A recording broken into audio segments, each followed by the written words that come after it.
Okay, very good day everybody. Welcome to another video.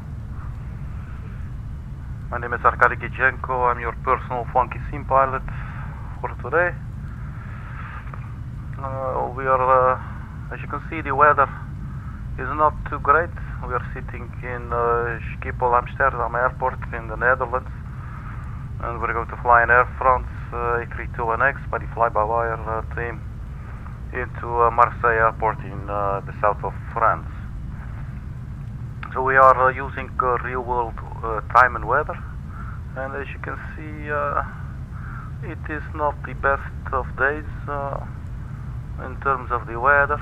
Let's have a little look, zoom out maybe a little more, get some overview.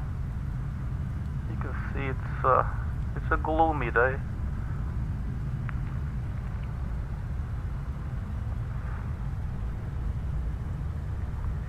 But obviously that is not a problem,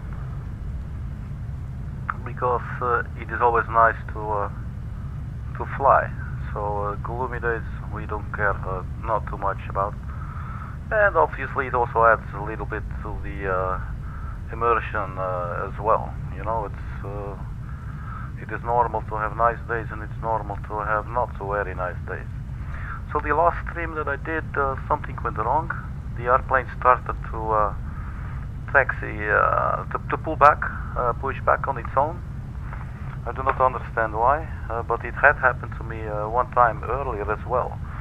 So I will try to stay sharp and see if it's going to happen again or no. That could actually be interesting. So the jetway is coming. As you can see, let's zoom in a little here. So the passengers can start boarding, and the ground power unit is also coming, is backing up slowly, and it's going to connect a little cable here to the nose gear and provide the Airbus with temporary ground power, which we can use to power up the aircraft to get us going. So you are at the flight deck, obviously. So already loaded the flight plan from the sim brief. All we have to do now is just to pick it up, and it will go straight into to the fly pad here.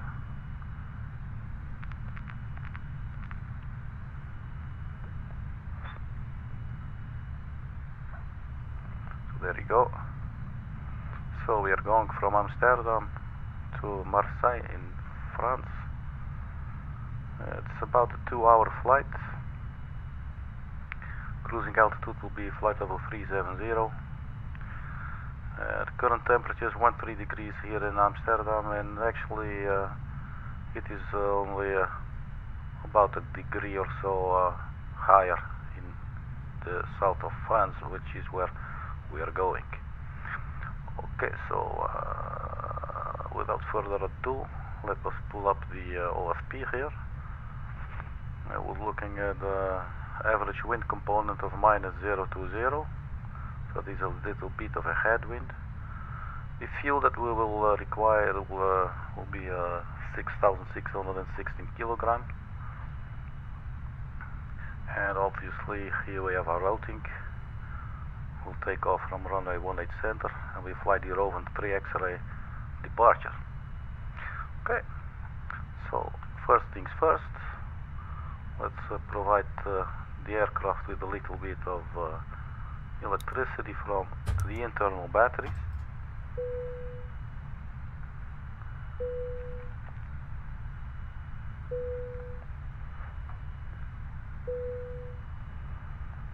And the external power, and now the aircraft springs to life. Okay, so let's just run through this. So the strobe lights, they can go on, and we'll turn on the nav lights as well. Crew oxygen supply, very important, we don't want to die up here. And the aiders will now start to align themselves, so the aircraft will know precisely where it is sitting in the world. the no smoking sign, we turn on and we arm the emergency exit lights. And for now, up here, this is enough. It is a little bit dark inside of the cockpit. I'm just going to turn on all the lights that I always like to do. And especially when the cockpit is dark, and obviously if you look at the time, it's not going to get any lighter soon either. So let's just get things nice and shiny and bright here.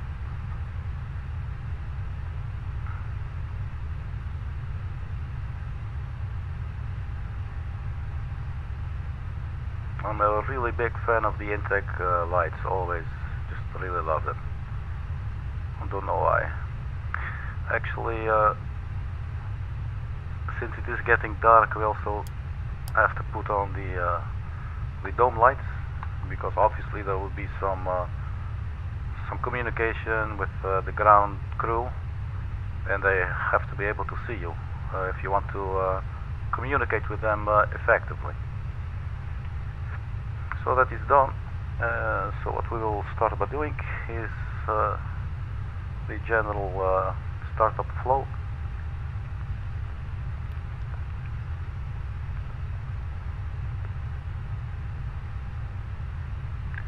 So check the aircraft status. We can see that we are have loaded the current ARAC cycle, so that's good.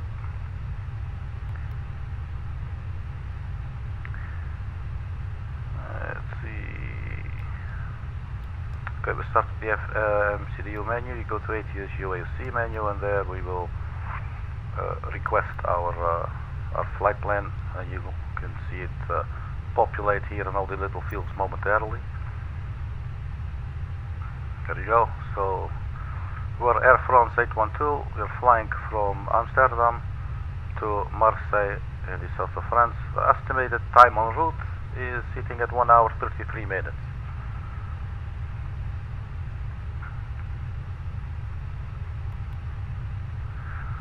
On the Init A page, you sort of do the same. It will put your cruising altitude, and if you have an alternative route, it will show it as well. We do not really, it is the alternative route, but we're not going to use it since the fly-by-wire has not implemented this yet. Let's get these a little more bright there. Okay, so this is that. So that's the init page. So we go to the flight plan immediately. So we are departing from runway 18 center. And what was our departure route?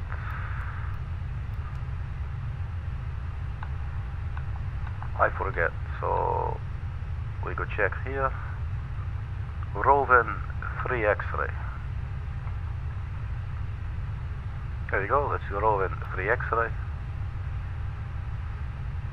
Click the insert button, and that is now loaded in. We're actually going to do the same for the arrival.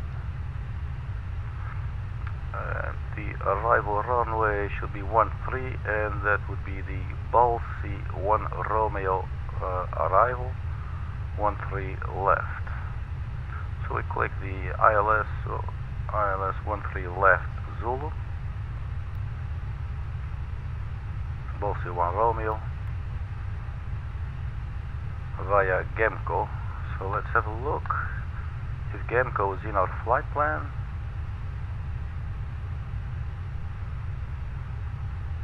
GVA direct BALSI, GILIR direct GVA.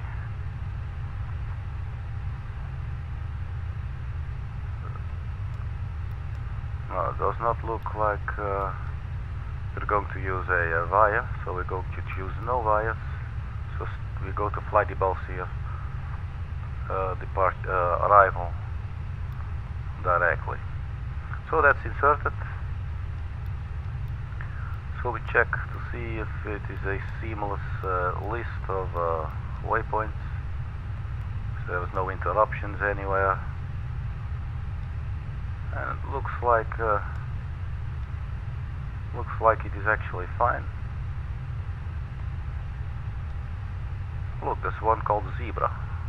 I don't know why, but I like it. Okay, and the flight plan. So what we can do now, if we cannot do this yet, the aiders are still aligning. Okay, so we just go to carry on and get this plane off the ground. No secondary flight plan yet. I believe the departure that we are going to fly, it is an RNAV departure, so there will actually not be any VORs involved. We could put in the Sierra Papa Lima for Schiphol, but basically what we will do, we'll fly a runway heading of 182 degrees to AM 046, and what is ours? Yeah, so we go left heading 117. Basically these are predefined points in your GPS, so if your GPS working, which it is, then everything should be fine. Here initial climb clearance for Schiphol is flight level 60, so it is above the transition altitude, which is 3000. But it's fairly simple. Basically, just the aircraft will just follow. You do not really have to do anything yourself. Obviously, it's always good to have a general idea, or rather, actually precise idea of what is involved in the departure route. Let me just open up a little soft drink here. No zdrowie. Okay. Cheers. So. That should be fine. So we have the departure route, so we're going to skip the RADNAV page. Before we go to the INET-B page, we're going to have a look at our fuel. So performance, weight and balance. So they're sending us off with 6,616 kilograms of fuel. Now if you would figure like, I want to bring a little more fuel along for the ride, it's perfectly fine. Just add it and you put it in.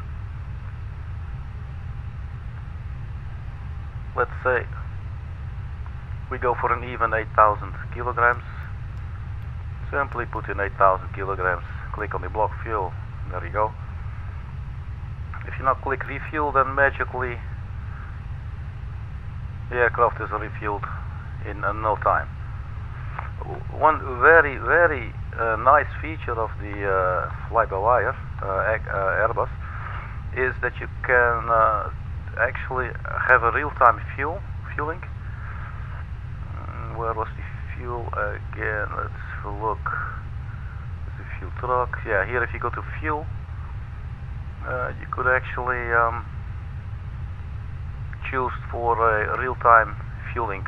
And you set here the amount of fuel that you would like, and it will start filling the appropriate tanks in real time. That usually would take for these short-haul flights like about maybe 7 to 9 or 11 minutes or something. Not too long. We could have done this at the beginning, because we're still talking and doing everything, setting up the aircraft, and the people are still coming in. But so let's consider us now fueled up with 8,000 kilograms of fuel in our wings. So that having said, we have fuel on board, so we will also turn on the seatbelt signs. So now if we continue our flow, we have 8,000 kilograms of fuel, taxi fuel 230 kilograms, and we have it loaded in. If we go to the performance, weight and balance B page, the second page, you see we're carrying 186 passengers on board, with some baggage in the rear, some baggage in the front and forward. So all in all, let's just click the payload and load it. So that has now all been loaded in. So then finally the performance page. No, I'm forgetting one little step, my apology. Zero fuel weight page. So we put in the 0.0 for the block fuel. And the trip wind, I forget, so let's have a look at the flight plan again. Trip wind, the average wind component for our flight is minus 0 to 0. So you click on the minus 0 to 0, you enter it in like that, and you click it. And start calculating a little bit of the fuel usage, I believe.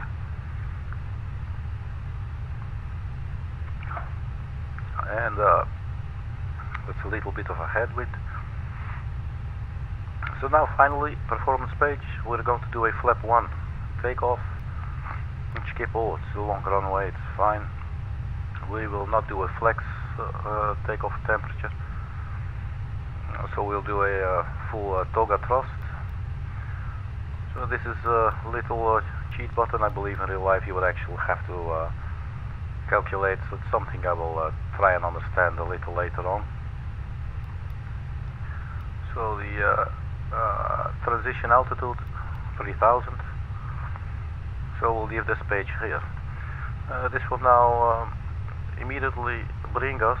We have the transition altitude 3000, and they said its initial climb is flight level 60. So that would be this one. So we put this in as well. So that has now all been armed. Let's turn on the constraints for the co-pilot as well, and obviously on our end. Also, what we would like to find out is what is the local weather. So we can set the proper QNH, for our altimeter. If you click the weather request, and you just click on the send, and then it will pop up here where it now says parking brake, TCAS is on standby, and then we'll populate it will say company message, and then you'll know that you'll receive the message. Let's also set, don't forget to set this altimeter as well. So there's the company message. Let's zoom in so that everybody can have a decent look. Receive messages, METAR. We could also print it, but let's not do this now. Basically what we need, wind is 190 at 12 knots. So we're flying 182 and from 1, so we have a little bit of a, we have some headwind for the takeoff, and that's always favorable. 14 degrees Celsius, and QNH is 0998. So we put that in here, 0998. Let's select the hectopascal. 0998, and we will do the same here as well. 0998, and this brings us to the appropriate altitude here at ground level in Amsterdam.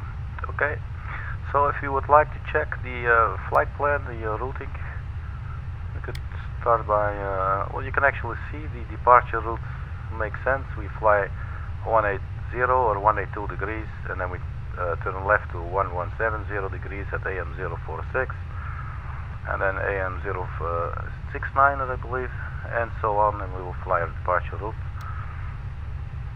until we reach our cruising altitude, and this will carry us all the way to the south of France, Marseille. It will probably be pitch black by the time we get there. So I'm just going to thrust this OK for now. Put this on the highest resolution for now.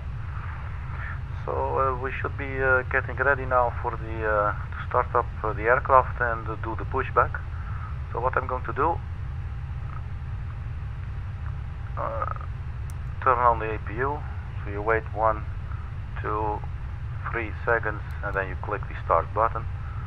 Let's also turn on the beacon light so the ground crew knows that we are about to start our engines. We also can start by opening up the fuel pumps.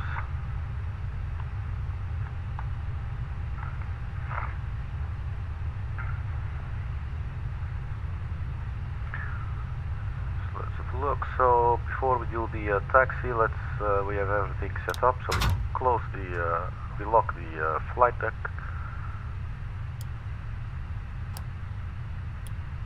Predictive winch here. We arm the ground spoilers, center the rudder, flaps goes to 1, and we are going to give ourselves a squawk code of 3571.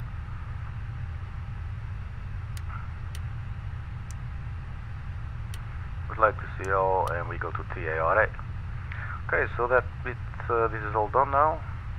You can see we have the weather displaying here now on the navigational display. It is not looking too nice. If you look outside, it's a really gloomy day here in Amsterdam.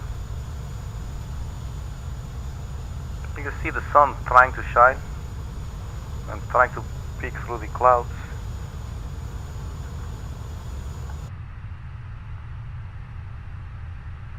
Anyway, so this is, let me just check here. This can go a little back and we'll reduce the weather overlay a little bit. Okay, so the APU is available. You can check here on the APU page on the lower EHAM. Flap is open and APU says avail. So the APU is available. So what we do is we now click on the APU bleed and we can actually turn off the external power. Now this is about the moment that last time the aircraft suddenly started moving backwards. It is doing the same now, so quickly press the shift P so it will stop. I do not know why it does this. It looks like probably some sort of bug, because this never used to happen before.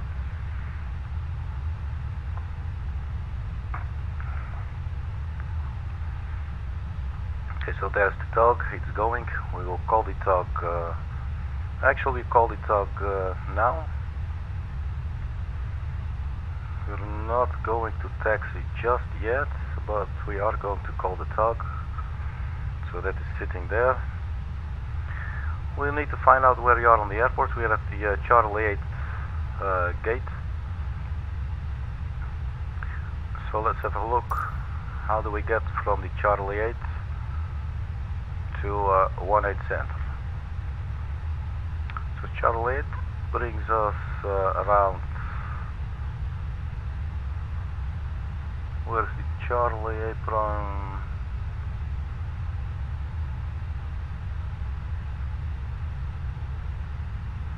Should be around here somewhere. I cannot really zoom in more, can I? Maybe I can close this. It will be a little bit bigger. So we'll just use the little cheat button to find our location. So we are sitting here. So we push back facing south or southeast.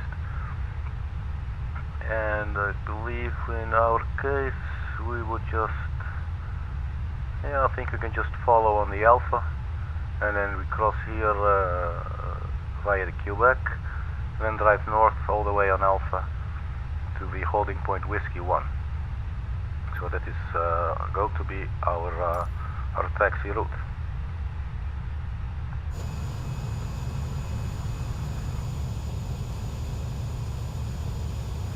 Okay.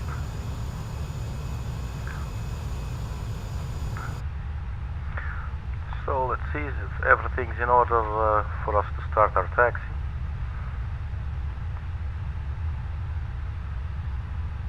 We got the QNH, so we'll put this on the performance page for now.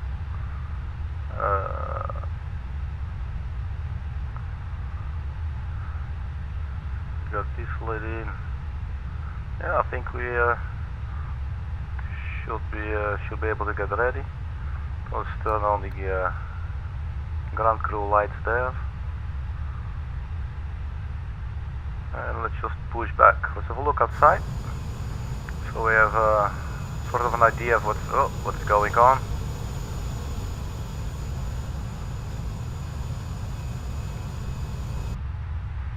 Okay, so before we push back, this is what I forgot in my last stream as well, and which caused a striking of the tail of the aircraft, which is really stupid. Disengage the parking brake before you do anything else. Let's turn on the little lights for the pilot monitoring as well. And we request a reverse taxi, so it's going to slowly push us back.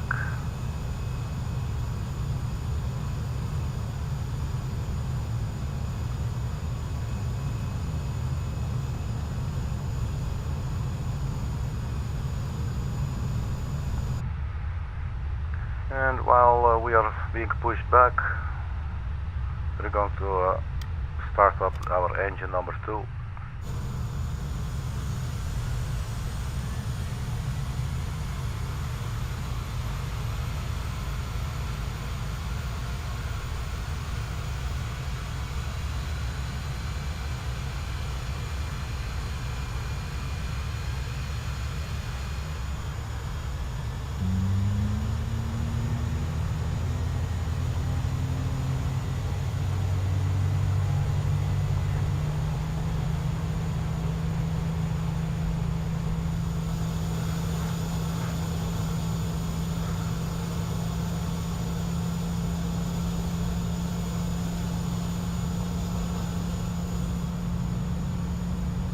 We're going to make this. We are making this, it's perfect.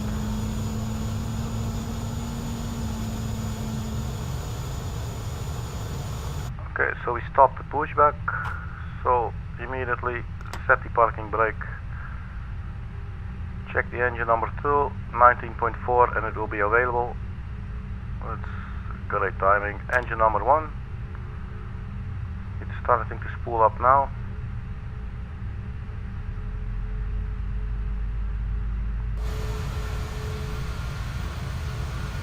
Let's have a look at our engine.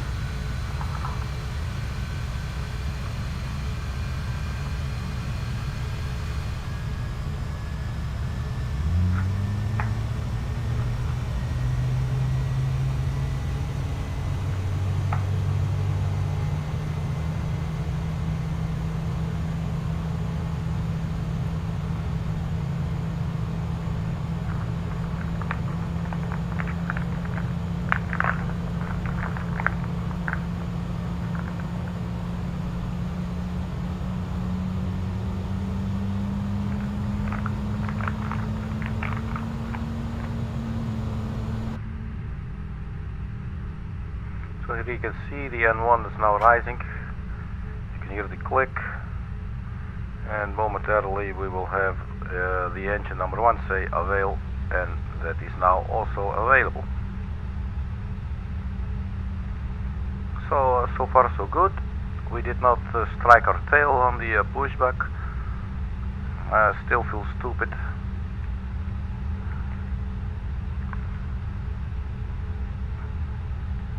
But as they say, let's just keep on moving forward and do not look back, and just keep on learning and gaining more and more experience and getting smarter every time. Unless of course you're building up bad experience, which, well, should also still get you smarter, doesn't it? Okay, so the engines are running. Now the engines are running, we are ready for taxi. We will turn off the APU. We no longer need them. Just have a little look here before we go at the cabin. Where's the conditioning? So the temperature in the cabin is 24 degrees. It's nice and warm. The flight deck, I wouldn't mind having it set a little lower. For the flight deck, actually going to go for about 19 or 18 degrees, something like that. So there you go. And maybe in the cabin, forward and aft, we go to about, I don't know, 22 degrees, like not too warm. People are traveling with their coats and their sweaters on and everything, so once they get in the aircraft, it should be nice, but it should not be tropical, because then what are they going to do? If they take off all their coats and everything, it's not very friendly.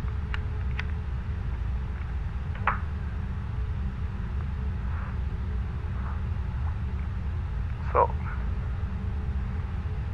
let's have a look at what the temperatures are doing. Yeah, so this is going about to settle down at around 22, 23, it says there. 19 here on the flight deck, which is fine. So this should be fine. Let's just give the people in the aft cabin one less of degrees Celsius. So we turn on our taxi lights and the nose wheel steering lights, and we alert the flight crew that we are ready for the taxi. So as I said, our taxi is going to take us out of the apron. We take a right onto the Alpha taxiway and get up here, Alpha 4 I believe, and then we carry on Alpha, take a right at Quebec, and we just keep on going straight all the way to 18 Center, holding point Whiskey 1. So the rain is really having the time of its life. Also very good for you, rain. So it is a night flight, so we will taxi with the dome lights turned off. I believe that should be everything. I hope I'm not forgetting anything. I must admit it's been a while since I've flown the Airbus. It's about 2 weeks, with maybe the exception of yesterday, where I actually did not take off due to a tail strike with the taxiing.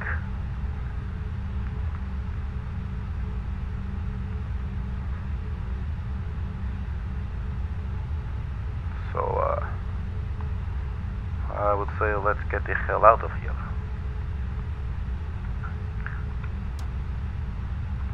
So parking brake released, and put in a little bit of thrust, and let's get going.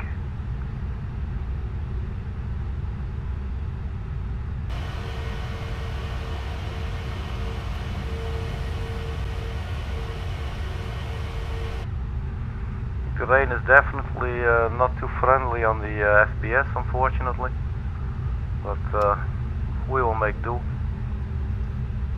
And maybe before we completely leave the apron, let me quickly also check the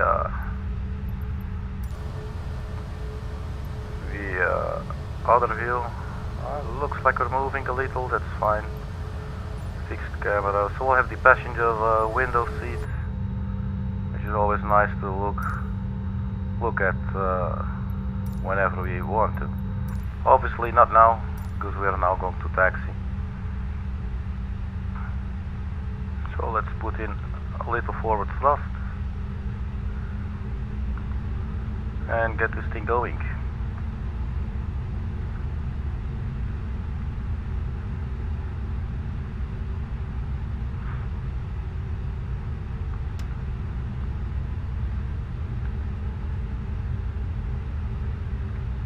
So we turn right here onto Alpha, check for other traffic.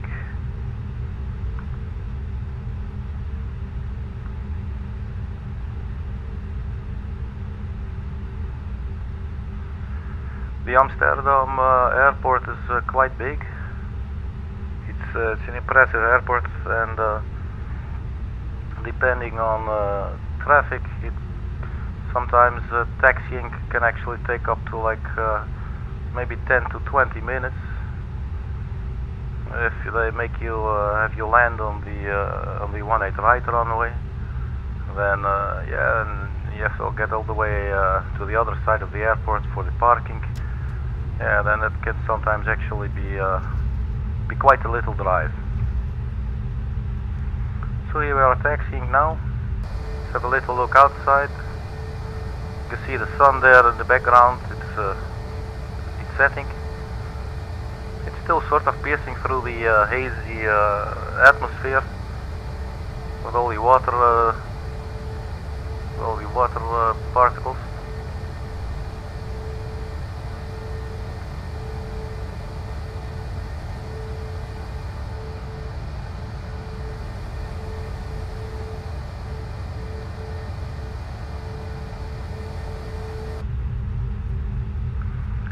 We check the ground speed. It is 18 knots, so that's still fine.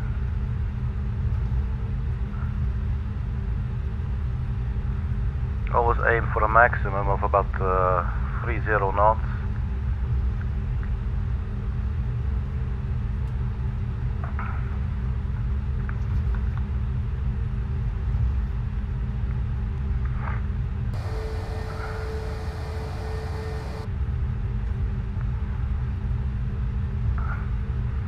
So here, for now, we reach the end of the taxiway Alpha. We take a right here onto Quebec. And Quebec is a nice little shortcut to get to the other side of the airport.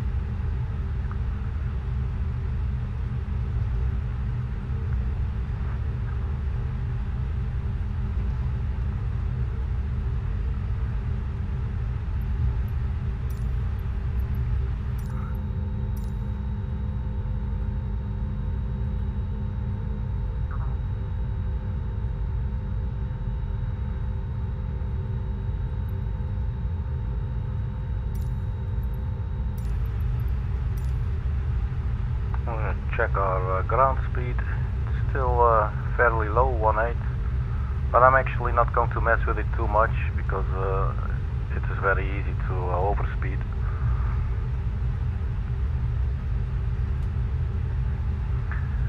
Now once we reach the end of Quebec, we take the, I think it will actually be the first to our right there. We just follow the little green lights there. I believe actually in Amsterdam this is the runway,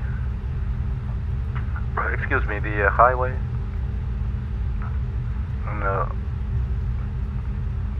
ground, the city forensics, they can see you there taxiing to and from point A and B on the airport. So we're turning onto the Alpha taxiway now.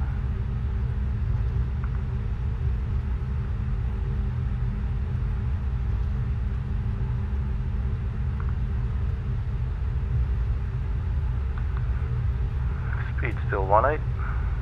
That's actually fine. It's nice and steady.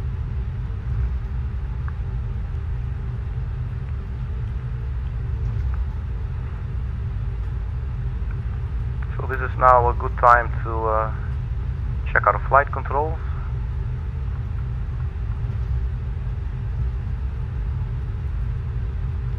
Flight control, let's first look out the window, see if we're still going straight. Speed is picking up a little bit.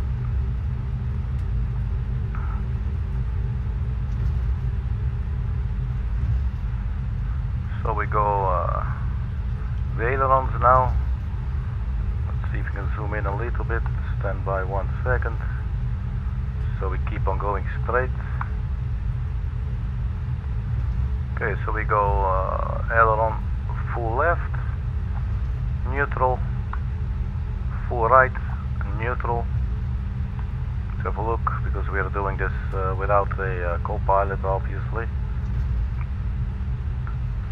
Do a pitch up,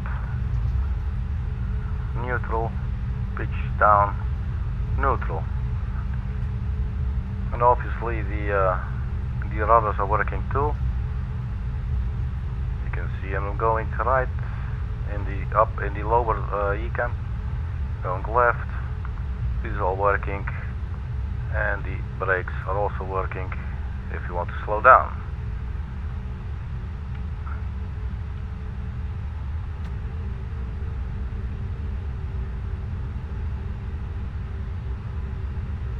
The flaps are set to 1, the ground spoilers are armed. Once we reach the runway, we will also check the turn on the auto brakes.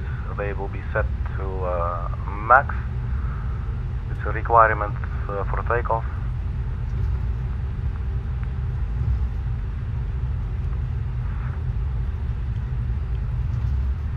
Let's have a little look outside.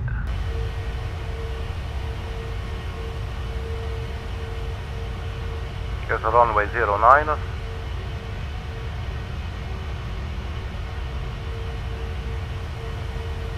And I believe to our right, ooh, looks like we're picking up some speed.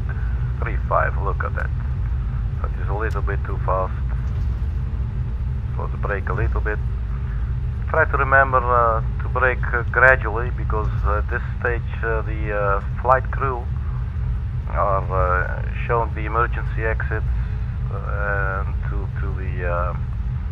the passengers, and what to do in case of a malfunction. So that means they're still standing on their feet.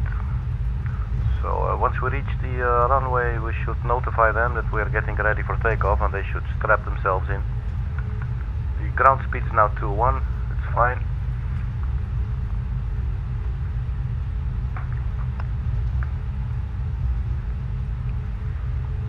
I believe this should be around the Whiskey 5, where you can cross this runway.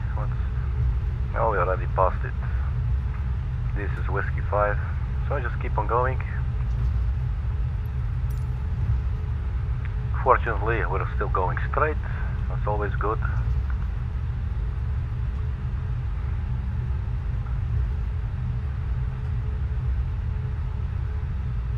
Try to get the nose wheel on the center line of the taxiway.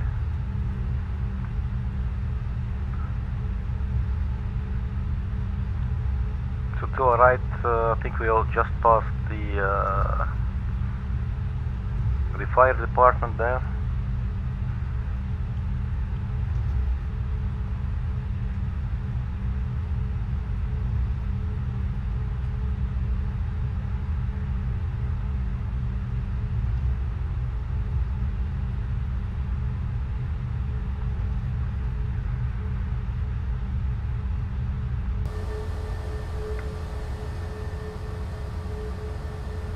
Let me brake for a second, because this might already be our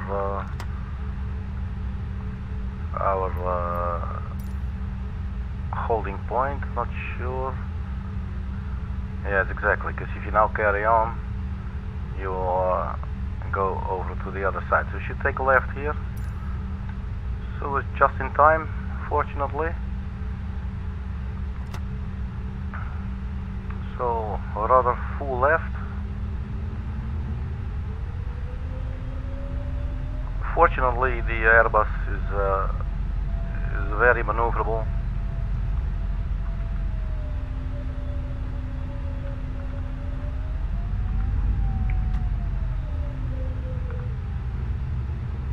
Although it does not feel like it at the moment.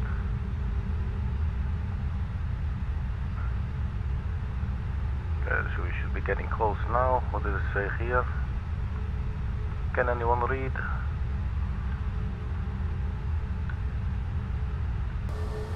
We'll look outside. Oh, this should still look fine. Yeah, we could have gotten on one before, but this should still be fine.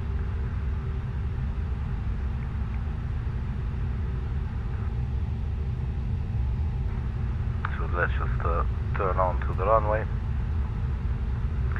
We should hold it here for a second and have a look outside, see if there's no incoming traffic. Obviously, usually ground control and tower would coordinate all of this. So before we go on, let's do a little pre-takeoff check. So we turn on the runway lights, and we also turn on the takeoff lights, and we set the speed brake to the max.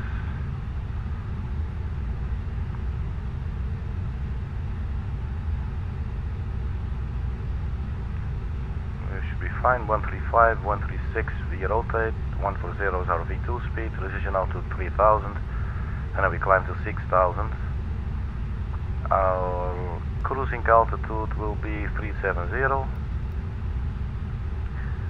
So let's check. We have the ground spoilers.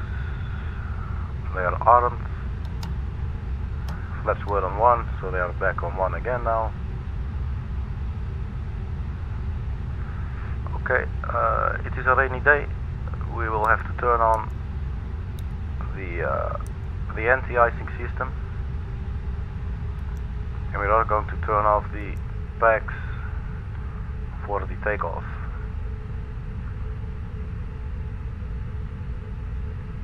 And I believe everything else is now in order.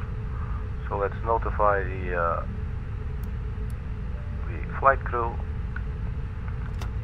that we are getting ready for departure. And we line ourselves up on runway 187.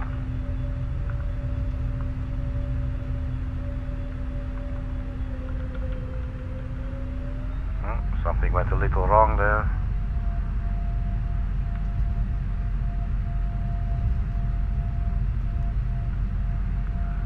Today doesn't seem to turn as well as other days. Well, as I said earlier, it could just be me. So let's do a rolling takeoff, people. Let's just go. Forward stick.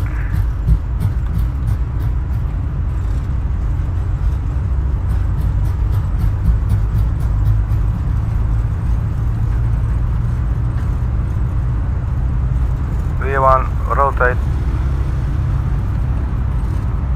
up to about 17 degrees. Positive rate established. Gear up, please. Gear is up. We're clear to 6000. We're going to engage the autopilot 1. And once we reach 1500 feet above the ground level, this will start flashing from man toga to a climb lever climb. So it now turn the levers to climb position.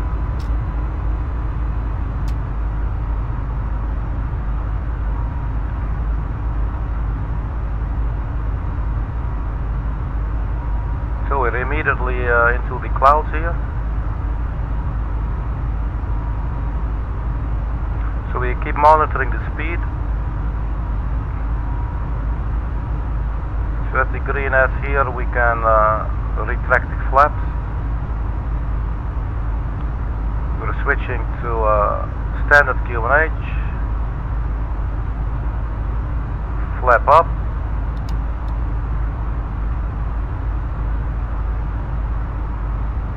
And thrust climb, we're going to 6,000 feet altitude. And we're following navigation so that everything there looks fine.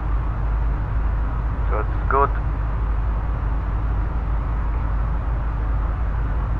We can turn off the noseway steering lights and the takeoff lights. I'm going to turn on the packs again.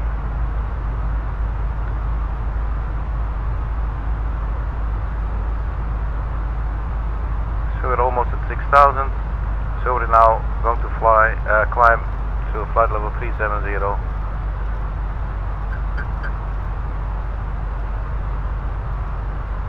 Okay, so now the aircraft is going to fly to flight level 370.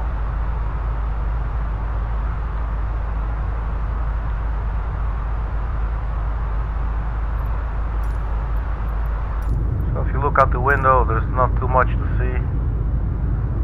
It is dark and rainy.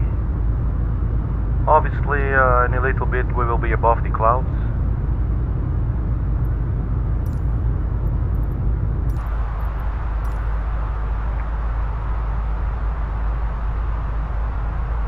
So let's do the, well, at least a little bit of the after takeoff checklist. So So one thing that we do, we disarm the ground spoiler, and the remote selector can come back to normal.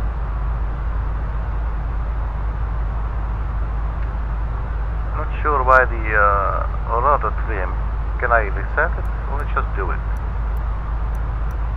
If I reset it, just takes off one. I don't know. Well, let's just not bother it. The flaps are up, so it's good. One thing I notice in the fly-by-wire is when there's clouds outside, these lights are always way too sensitive. When there are no clouds, then it doesn't matter, it's fine. But whenever there are clouds, you can actually see once you clear up the clouds, this goes darker. I don't know why, but I guess it's fine. Okay, so we're past 10,000 feet.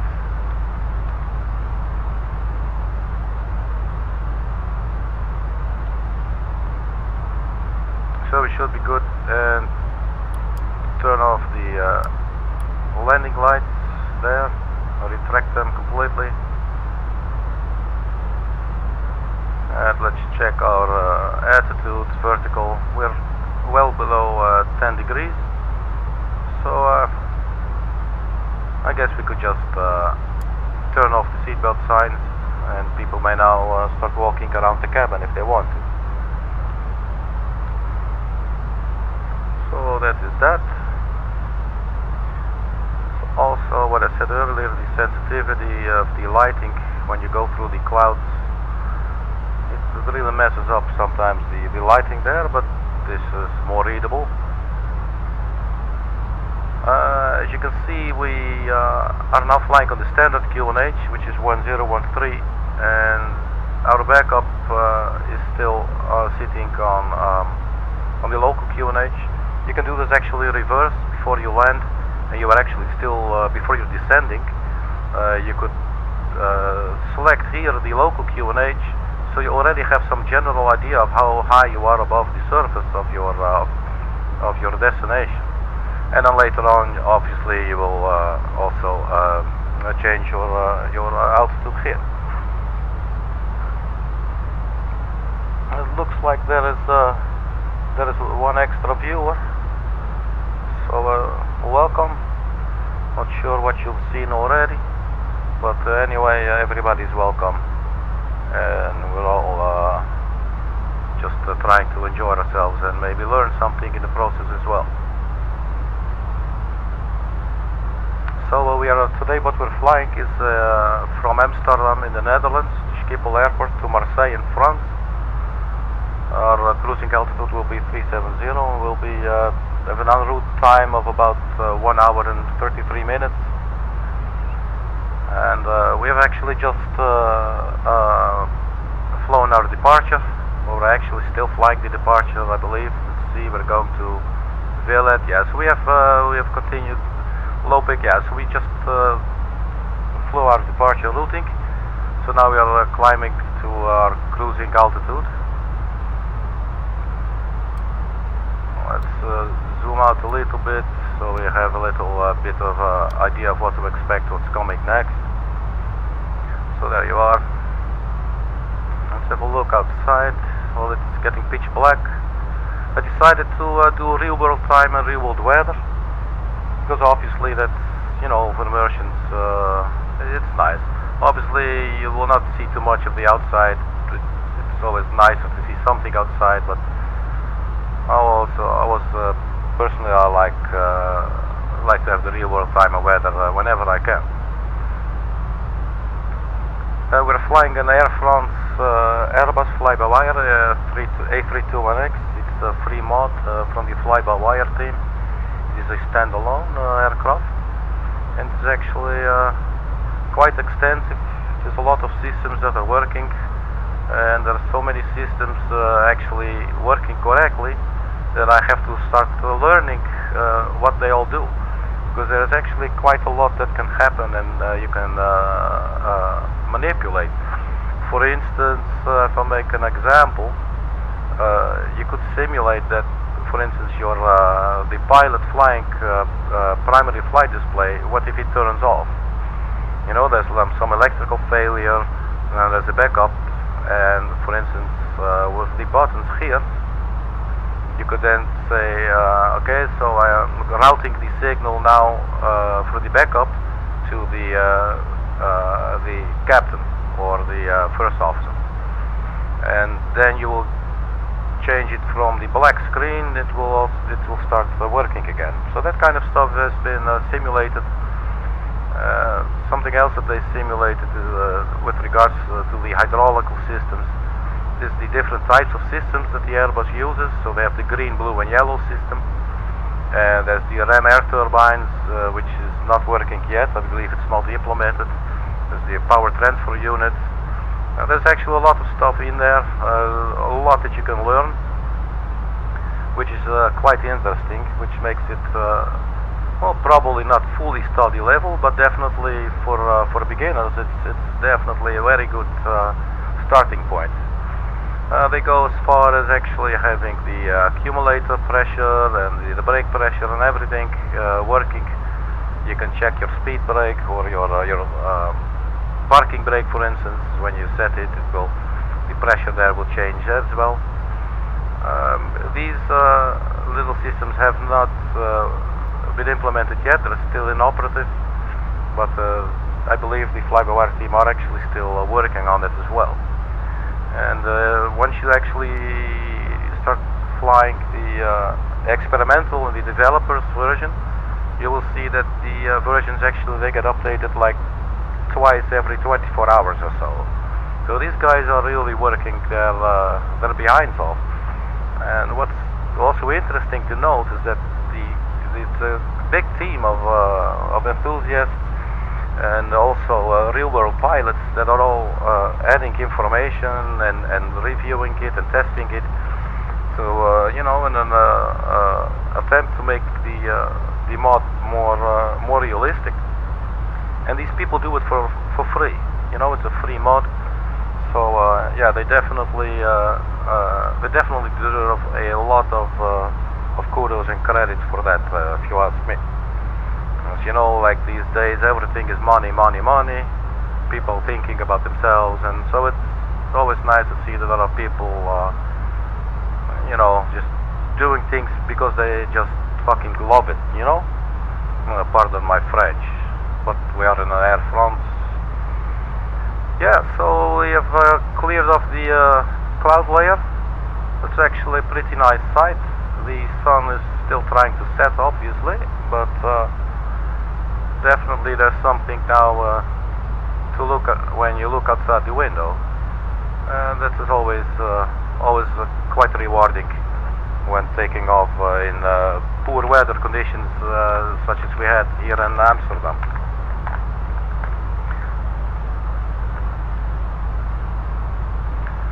So in a little bit we will also have a look at when we reach our top of descent, because then we should be getting ready for the descent into Marseille Airport.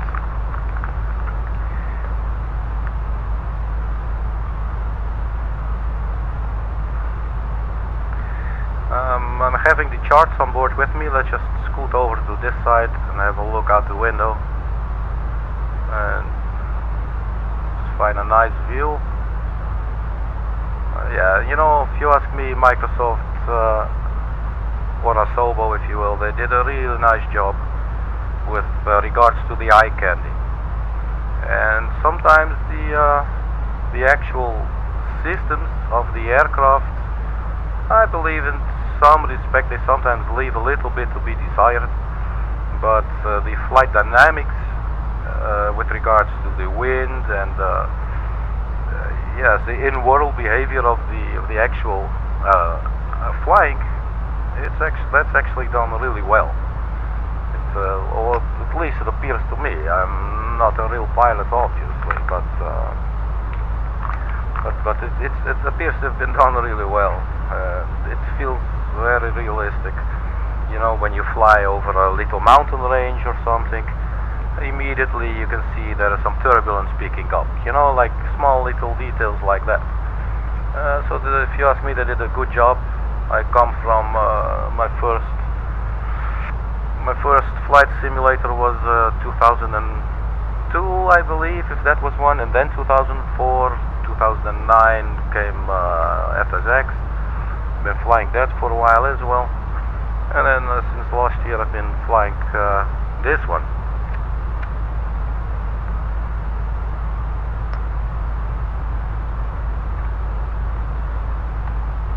And this one is pretty kick-ass. Like, just look at the colors. It's really very interestingly done. And like, you look at the left side where it's darker, and you look at the right side, the way the colors look slightly change, and here it actually seems a little bit brighter to your eyes. It's just done really marvelously, if you ask me. Okay, so enough of the eye candy for now. Let's have a little look at our situation. So we're still climbing. Flight level 30. We are climbing all the way up to flight level 370, so we do have a little ways to go. It would appear here, no, I want to say no, I'm not really sure, but let's just have a look at our arrival for Marseille. We pull up the charts. This chart can actually go now. Let's just get rid of it. So we unpin it, we click it away. The same goes for the airport diagram. Unpin it, click it away. So we click the Lima Foxtrot Mike Lima, and we open the charts list, and let's have a look at what they have in store for us. Let's turn off the position indicator. I never really like that. Okay, so we're at the Marseille. What we will need is the star. We are flying, I believe it was the BALSI 1 Romeo arrival. You can check in your flight pad. Here is the OFP. Here's our fuel. We already covered this when we were doing the startup. This is our routing. So we'll fly the BALSI 1 Romeo departure into runway 13 left. We have already entered it into the MCDU, and we will do a check later to see what the weather is like. For now we're going to see when to depart for the BALSI 1 Romeo. To do that, just simply pull up the charts here from Navigraph, BALSI 1 Romeo, put a pin in it, and it will come here. It's a very handy feature. And we will also check the approach chart for 13, what was it now? 13 right, I believe. 13 left, my apology. So 13 left. So with the runway 13 left, and we have the ILS Zulu, I believe. 0 and 3 left. RNAV ILS Zulu. There you go. So put a pin in it. Okay. So we have this. Later on we might also need the taxi. So let's put a pin in that as well. That should be this chart. So put a pin in it, and later on, once we land, we will have a look. In short, we'll land 13 left. So I will probably exit the runway either here, but this does not look very user friendly. Probably Delta 6, and then we're already at the right area. We go to some international terminal, whatever. We'll see this once we get there. So for now, for the approach, let's have a look. We will be flying. We're coming from BALSI, so we have the BALSI. Our first altitude constraint is flight level 290. So at the Mike Lima 500, we should be at or below flight level 290. So now we are flying at 370, so descending to 290. That is about 8,000 feet descent. So that's 8 times 3 is 24, plus 10 maybe is about 25 nautical miles. So about 25 nautical miles before the Mike Lima 500, we should start our descent. So we can enter this in the progress page of the MCDU, Mike Lima 5000. So let's go ahead and have a look at that. So progress, Mike. Oh no, I believe it's not working in the stable version. We are now flying the stable version of the fly-by-wire. Anyway, Mike Lima 500, I believe it was. Let me quickly double check. I'm still making sense. Mike Lima 5000 or 500. Okay, let's just see. Yeah, see, it does not appear to accept it. Format error. Oh, who are you formatting error? Who are you saying formatting error? So Mike Lima, let's try it one more time from the clean scratch pad. No, it's not having it. Okay, no problem. We can still work it out. If you use the developer version, this will definitely work.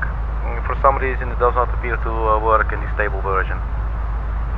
I guess some of us pilots have been spoiled using the developer version and the experimental version, because they have like a lot more functionalities to them.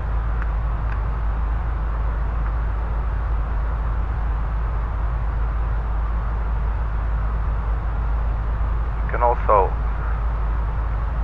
have a look here, BALSI.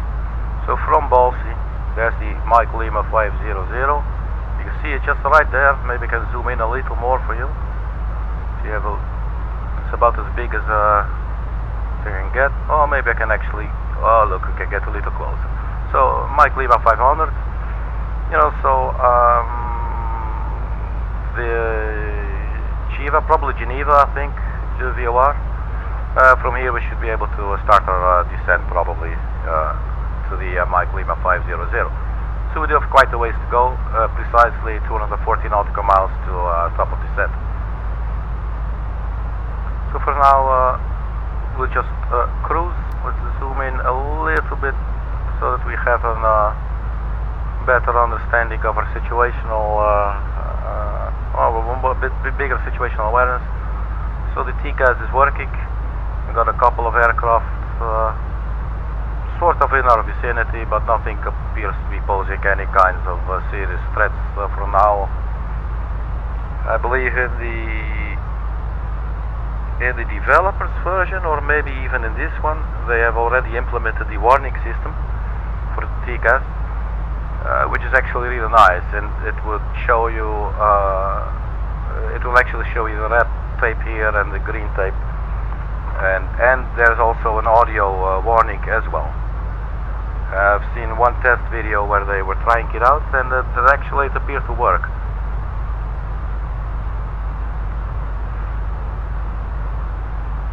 So this is quite interesting. Here on YouTube I can now say, I see dick on the screen. It's just, I'm not saying anything else, I'm just saying I see dick, okay? And because I have to pause dick to get to to my destination. Okay. So enough with the stupid lingo, huh? Okay. So enough with the yokes. All right.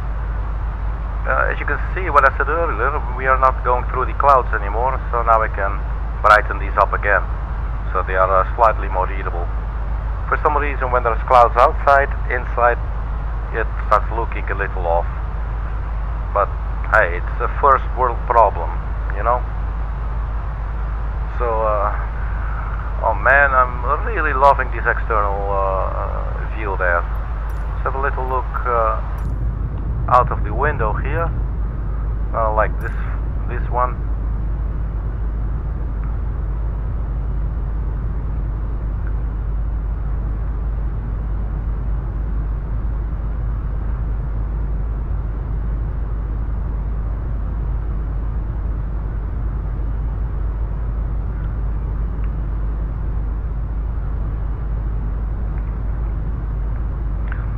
What I saw earlier is the weather in France at the moment. It was about the same temperature as it was in the Netherlands. It was about 14 degrees or something. By the time we arrived, it's probably dropped to 13 or 12 maybe. Although we're not going to fly that long. But the hydraulical system. I believe the electrical system. So this is what I have to sort of. This is where the learning curve starts for me as well. But yeah, the electrical systems have been modeled as well. So your APU, generator 1 and 2, the battery systems, and you can actually fool around with it and create like an outage on maybe one generator, and then reroute the signals and everything. So that's quite impressive, and there is a lot of information there as well. I also heard there is a payware Airbus 320 coming by the team called Phoenix with an F, so F-E-N-I-X. It will be payware, but apparently that sucker is like blowing away everything. That they claim it's going to be really like near or at the border of study level. It is said that it has a very extensive modeling of all the systems of the on board the Airbus. So yeah, there's like a lot to learn there, I believe, like a really steep learning curve, which is obviously great if you like that sort of thing. If you just like sitting in a floater plane, flying over the Alps, sure, man, you know, that's nice too. Personally, I really like the intellectual challenge and to understand what's happening, what are the systems, how does it all interlock, like you change this and then this will happen and everything. Could maybe try now that we are at the cruising level. We believe we're still not at Geneva, so maybe we could just fly a little faster. Let's try 0.81. That's usually fine, as you can see here. That will put us still within a reasonable amount from the overspeed constraints. So that should be fine. So we'll be making good time, I hope, to our destination. We could have a look at the flight plan here. Let's put on the world map, and you can see that we are. So we flew from Amsterdam, we flew our departure route, and then we fly Liège, it's Belgium. You see there's a little bit of the Luxembourg, and then where is the Geneva? We go straight down.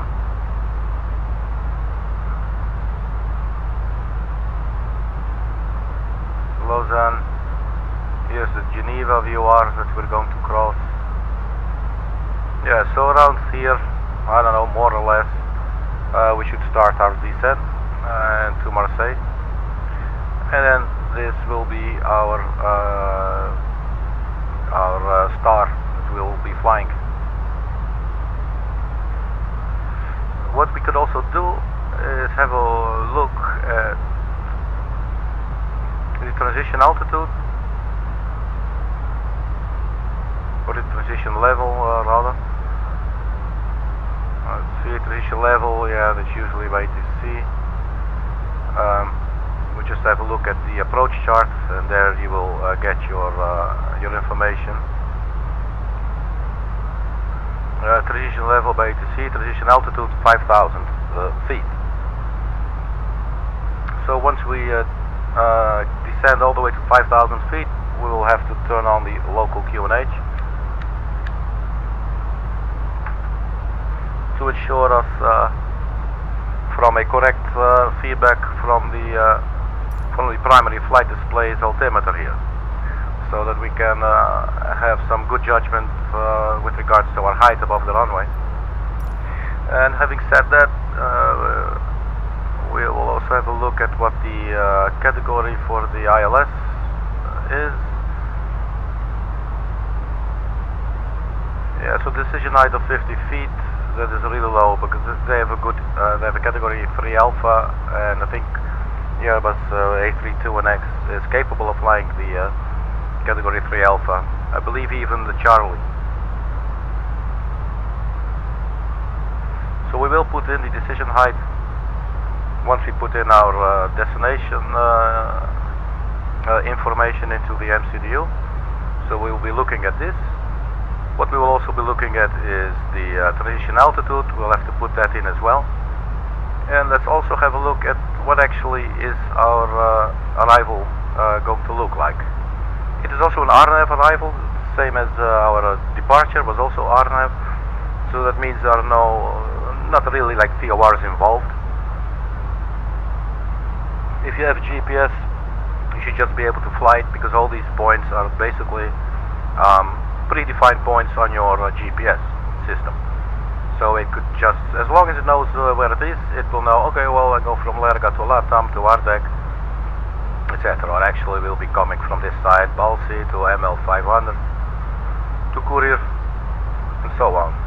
It could still help to put in the certain VORs in case you will have to do a go around. So if you have a missed approach, what they're telling you, you climb straight ahead, and then at 2,000 feet you turn right, but not before what's the MSLCTR? Not really sure. Maybe it's on the chart. It could be something that I don't know. Maximum 185 knots. Follow the radial 1907 from MRM. So see, there you go, the radial for MRM. So we do definitely require the VOR information,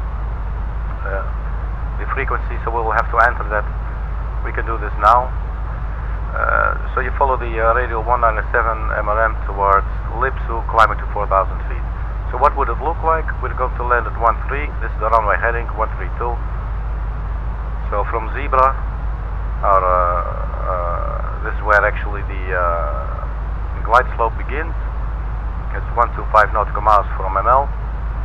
I think ML is the ILS. Have a look. So you go around with 2 Lipsu, which is probably just this then. The MRM is the Marseille, it's 108.8. So let's put in MRM. Let's zoom in so you can have a better look. So Mike Romeo Mike, we put it here under the VOR, and you can see it recognizes the corresponding frequency. Double check the runway heading 132, so let's put that in as a course 132 and put it here under course. So now we have this information. We could even, if we would like to, pull that up right now, but we're a little far out, so it's not displaying any DME just yet, but it will once we get closer. So we have put in the first VOR. Let's continue having a look at the approach chart, the final approach chart. We are on DME, both are requirements for this approach. So we have fly heading 132. Let's have a look how they word it here again. So your missed approach, you fly straight ahead. Once you reach 2,000 feet, you turn right, but not before MSLCTR. What is MSLCTR? Oh, MS locator. Okay, that's a locator, I believe. See here. So what the locator is, the other end of the runway. Not really sure. As I said, it's a big learning experience, but just keep on reading these charts and just blunder blindly forward and try to pick up as much information as you can each time you do it, each different airport you fly to, and in the end everything starts making more and more sense. So you follow the radial 197 MRM towards Lipsu. So what they're saying is, here is the MRM VOR. It has an outbound radial. It has like 360 radials, like a clock. So this is radial 0, radial 1, and then radial 090, 180, 270. You follow this radial. And you can, in the Airbus, you can actually do that. Obviously, you can switch the navigation display to VOR, and you put your VOR information. You get this nice little arrow and everything, and you can start tracking it. You can even go to tracking mode, where you can actually follow your and fine-tune the flying of a certain radial that might in some cases be a requirement. Oh, the sun is really setting nicely there. Love it. So that would be the go-around procedure. I personally do not have too much experience with the go-around procedures, so this is for me one instance where I just keep on reading it again and until the point that it starts making sense. And before you know it, you just at some stage you're just going to fly it, and you know, because you've seen it so many times. So we have the necessary information for this. Actually, all we need is the MRM VOR. We have the outbound radio. You could maybe put in 197 as opposed to the 132, because for the approach we do not need the 132. So I think 197. I'm actually going to put this into the RadNav page. 197, because as I said, we are going to use the landing system, the ILS, so that frequency will populate automatically once we get close. You could probably, I guess, do it manually as well. But the point being is that the Airbus will already use this information for the approach, for the final approach. So this is actually now serving as our backup in case we actually do need to fly a go-around for a mission approach. Which would be fairly simple. You fly to Lipsu, and then what else actually? Climb to 4,000 feet, climb to 2,000 prior to level, acceleration, by to sea, climb with MIM 5% up to 2,000. However, I will advise A to C. Okay, well, there will not be any A to C, because we're not flying on the VAT sim right now. So this is, in a nutshell, should be our arrival. You can also have a look at the vertical profile of our final approach. So once we reach Zebra, we should be sitting at 4,000 feet, because that is the same altitude that the glide slope will kick in. Obviously, you do not want to be sitting above the glide slope, because then you're in a bad situation, because you will have to get down quicker, which will increase your energy, which is not very favorable when you're trying to control your energy for the approach, obviously. So make sure once you reach Zebra, you are definitely at or below 4,000 feet. Usually that should not be too big of a problem, unless, like me, you keep on chatting way too much and you miss your top of descent. So, that being said, let's have a look and see where we are with regards to the Geneva VOR.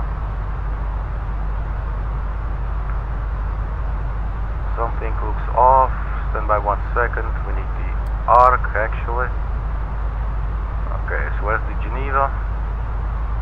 Fogo tours for shuttle. You're not telling me that we missed it, did we? Let's zoom out a little bit. Oh no, everything's still under control. Perfect. Okay. Okay, so once we reach the Geneva, that should be probably our top of descent then. So that is about 125 nautical miles or so. I must admit, I do miss the feature of being able to put it here in the progress page, but oh well, we'll do without it for now. As long as we just keep on monitoring our position, everything should be fine. Speed's picked up nicely. We're still sitting well below the overspeeding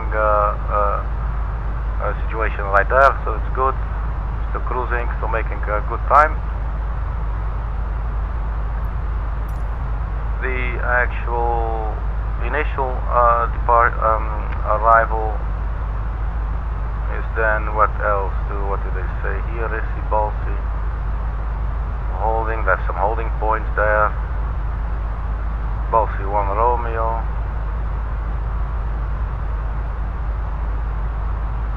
I don't think there's too much information. Yeah, they have the star.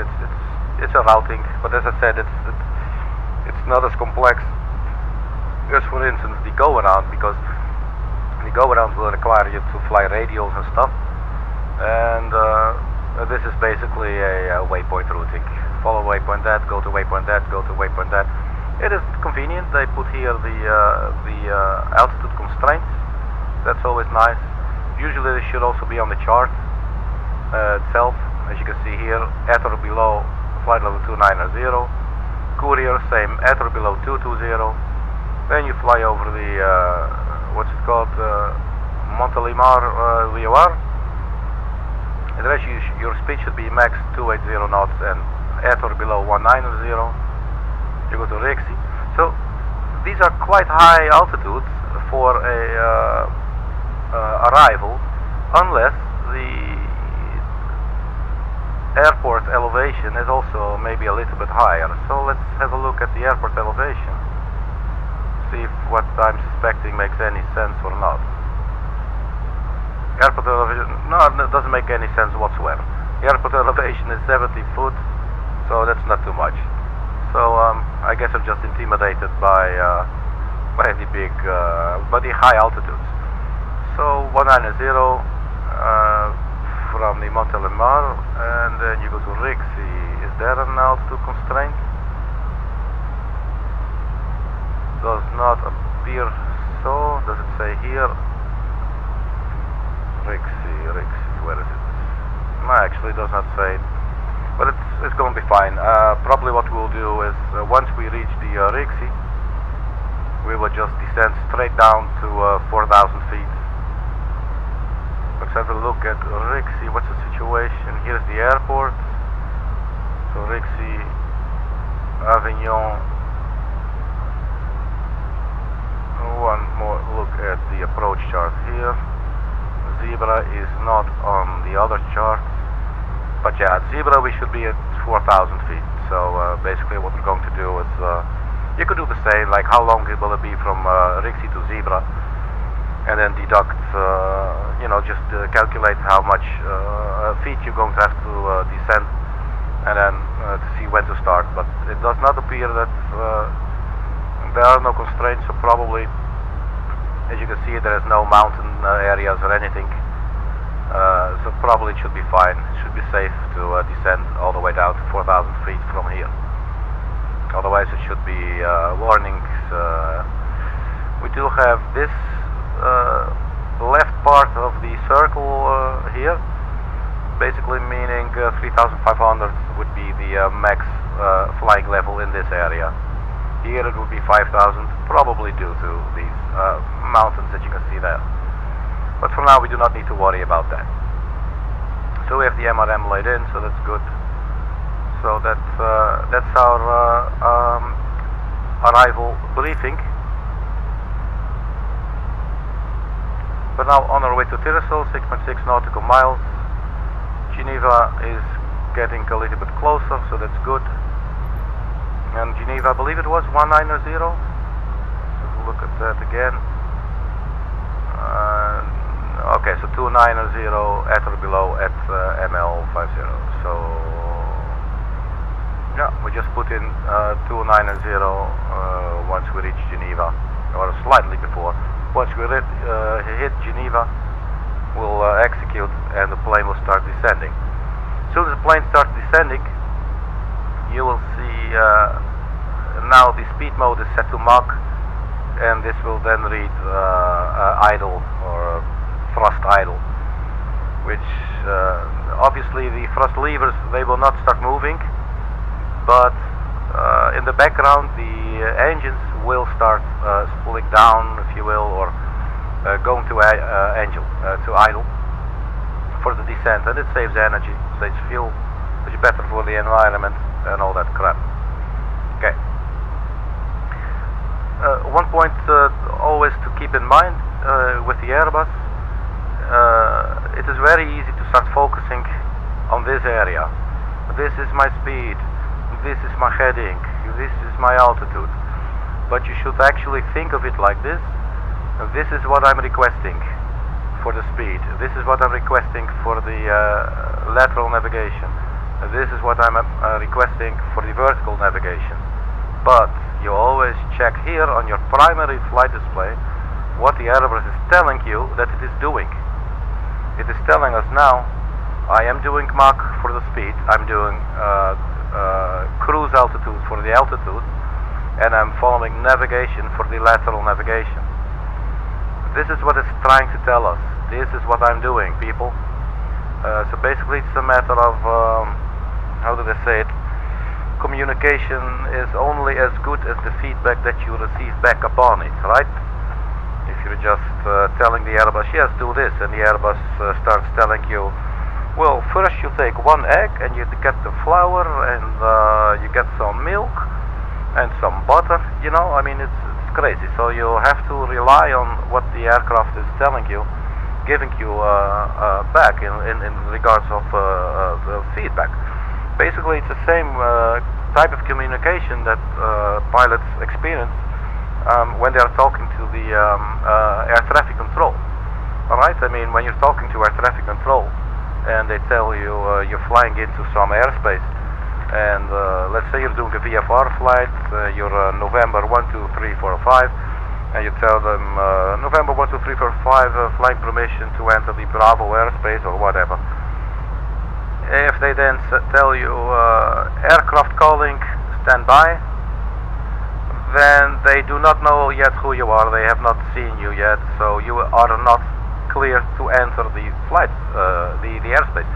For instance, if they would say November 1, 2, 3, 4, 5, so they read back your name, stand by, then you do not have any further instructions besides standing by, but you are then allowed to fly in, because they gave you the feedback.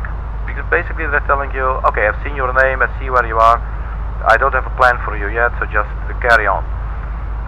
And it is that type of communication that that is in any situation always good. You know, try not to assume things, and that's what I'm trying to tell you with regards to just focusing on the autopilot panel. You must always check on your primary flight display to see if what you were asking for is actually what you are receiving, is actually what you're getting or not. Because it may sometimes not happen, and that is the perfect situation for you to spot it. Because if the autopilot is not doing what you are requesting, then you should turn it off and you fly it yourself, obviously. So that's why it's always good to check the primary flight display. Okay, so we're turning to GILIR. It's 2-3 nautical miles. There's quite some traffic relatively nearby. 1, 2, 3, 4, 5, 6, 7 different aircraft.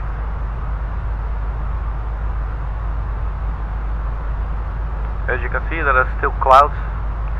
Let's have a look at the weather at our destination. You can do this by going to the MCDU menu. You click on the ATSU and the AOC menu, and there you have the WX request, the weather request. You click on it, and it says you the weather type METAR. It will do this for your departure airport, your arrival airport, and your backup or your secondary airport for the secondary flight plan, and just click send. Now it's queued, it says it's sent now, and then you check here. Once this reads company message, then you will know that the message has been received, and you can look it up.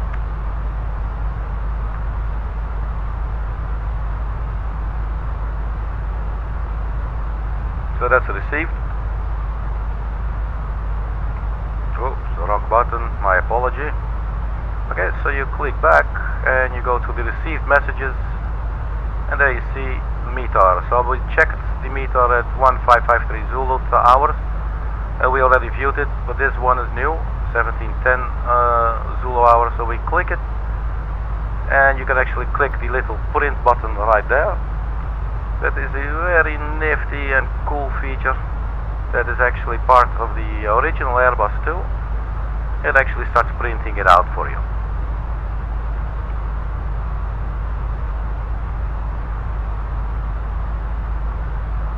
Once you click it, it magically disappears and magically reappears at the top of your throttle quadrant. What is very useful about this is that you do not have to write the information on with a pen and paper, because you will need the MCDU to put in some of this information, and you do not want to read it here, remember it, and then quickly go to the performance page and enter it, and then have to come back here, you know. So this actually is quite convenient. So what they're telling us, this weather report was issued on the 30th of the month, which is today, at 16:30 Zulu hours. The auto, I do not know what that means. The wind conditions are 080 at 17 knots.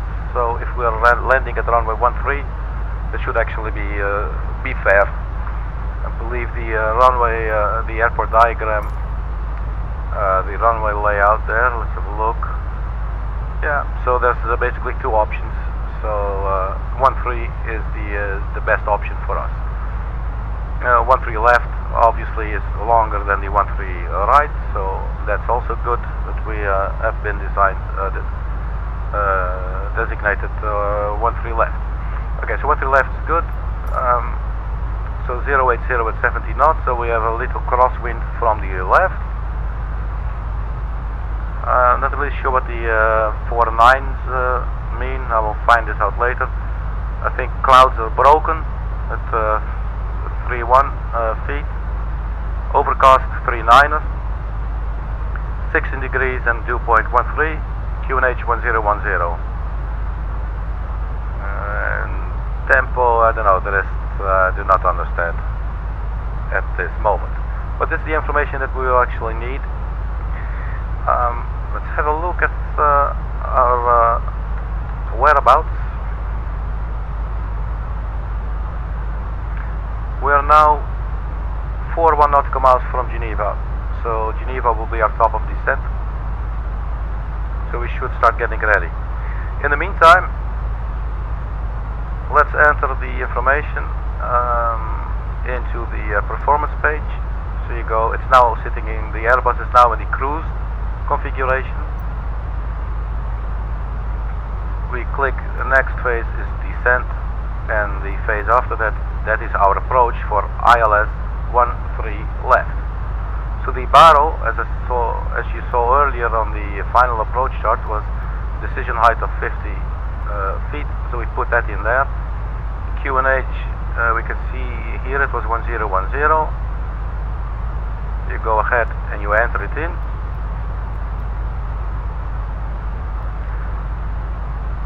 Temperature was, it's actually 16 there. I'm loving these Marseillians. The wind was 080 at 17 knots. That's quite a wind. 080 at 17, so you put it in like this. And transition altitude, what was the transition altitude again? Was it 5,000? Let's look on the final approach chart.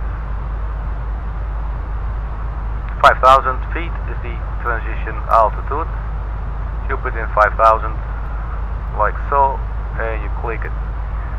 So this will now give us a V approach. So the velocity at the approach, our approach speed will be 131 knots.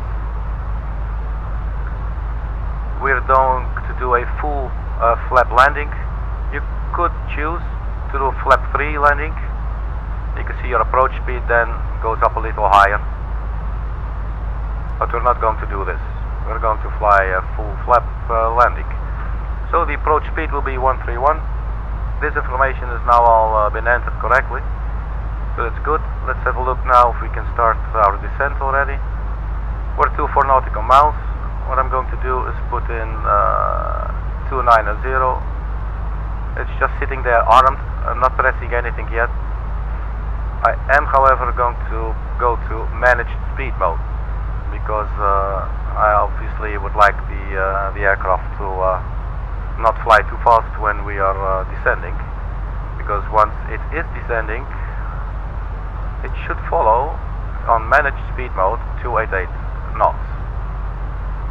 And I believe you sort of override it if you leave it on manual. So I'm just going to put this now on managed.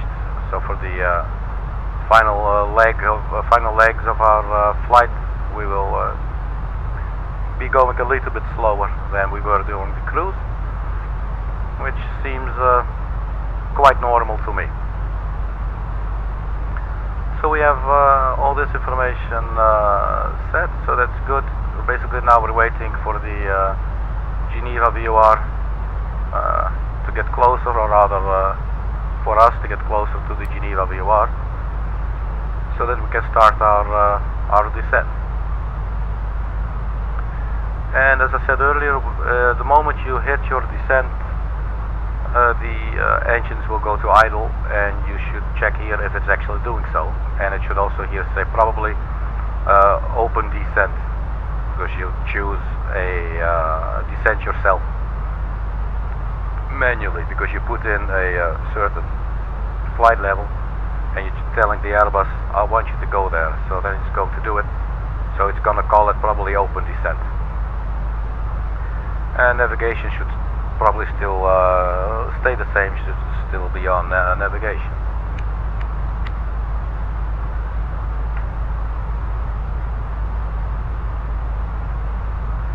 As you might have guessed, this is a smoking flight, so I'm smoking cigarettes here, actually rolling the cigarettes. I know we are flying out of Amsterdam, but I'm not putting anything funny inside. I do not like that, but nonetheless I'm rolling and smoking while I'm flying, which is at my own convenience. Obviously when you're sitting in the back you're not allowed to smoke, but here on the flight deck we just smoke. Well, we do not really drink, but I guess we could, you know, like just get a couple of drinks to stop the shivering. Okay, so we are at 3.5 nautical miles. We're going to start our descent now. 290, and let's see if it's actually going to descend. You can hear and you can see thrust is idle, it's in descent. It's not open descent, probably because I clicked up here. I could also click down. One is pull, one is push. I always forget which it is, but basically the aircraft is now, I think it's actually going to the descent mode. You can check by just switching to any other page and click to the performance page. Now you can actually see the performance. It's still in cruise mode. It's not in it does not appear to be in descent mode yet. I do still believe, let me zoom in a little more so you understand what I'm talking about. Here it says descent. I believe if I pull the little button, it should make no difference, except this little dot goes away. Oh, excuse me, made a little mistake. Let's turn on the autopilot again. Alright, okay, nothing going on. But now it reads open descent. So yeah, that's just a little difference. It's a bit of how the Airbus works. For now I just keep it on managed mode. It's sort of a semi-override as far as I understand. In any case, here it is telling us it's in descending mode, so that's good. Thrust idle. If we now look outside, or rather listen, you can actually hear it's not so noisy anymore, because the engines are now simply idling. Yeah, let's look at the beautiful colors and lights. Just love it. Totally love it. Okay, so we're descending, people,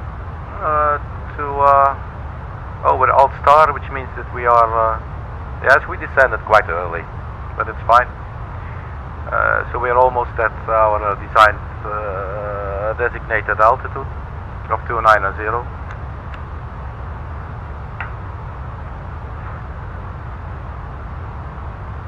There should be no problem in flying a little lower, actually.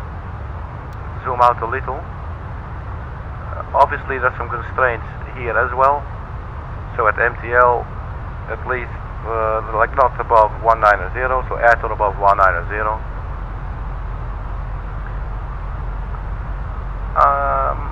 Let me just double check something here, because now I confuse myself.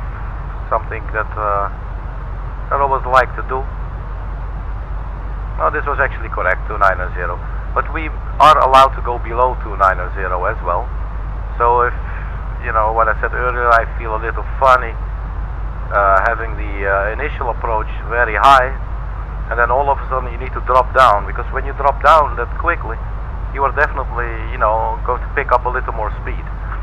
There, but they do not. There is nowhere there is an. Let me explain to you. This blue line means you are not allowed to fly above flight level 190. In some cases, there will not be a blue line here, but there will be a blue line here, telling you you are not allowed to fly below flight level 190.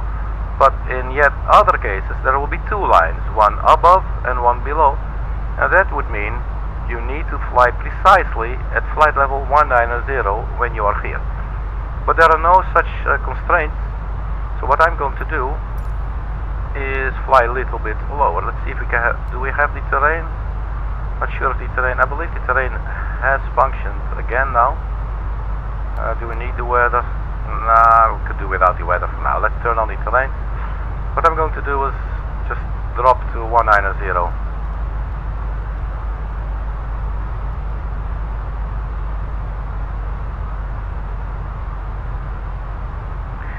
And let's zoom out a little bit more for the situational awareness.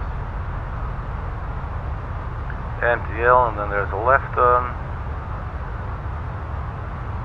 I'm not sure if this looks. It looks funny. Let's have a look here.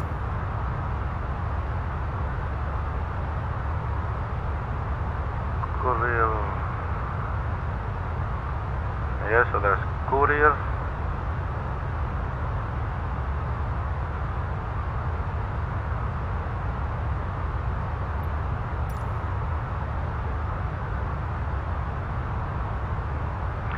What I said earlier, we now know the QNH for our destination. Let's put the backup altimeter to the ground level. So that's been set now.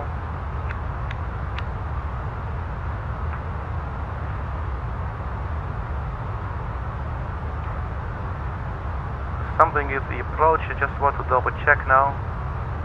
Obviously this is something you should do before you fly, and I did not do it. So courier, that is still on it, and then it looks like it's taking a left turn.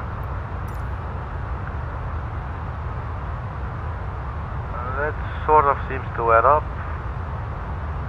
but I do not understand, but maybe I'm just reading it wrong. We're a little far out. I would love to be able to zoom in. Oh, you know what, let's go to the plan page. I can do this still now. Let's see here. Geneva, BALSI. Okay, this requires a little bit of angling. Let's go to the flight plan page. BALSI ML500. Courier. Something called MTL. Oh yeah, that was the VOR, I believe, yes. And then here, let's zoom in on this. What's the Airbus telling? Yeah, see, this looks a little bit funny. Okay, so what it's going to let us... Okay, I understand. So we're going to fly around the airport. Okay, so there's nothing going on, it's fine. That would also explain, I guess, why the initial approach ends fairly high here at 190, because basically you are then flying like this around the airport, and then you land. So apparently you're not allowed to do a straight in or something. Which is fine. We're just going to follow the navigation here. It's perfectly fine. But that would allow for a little more time, because you have a lot more track miles to traverse, which you could obviously use to descend and bleed off energy and not build up energy.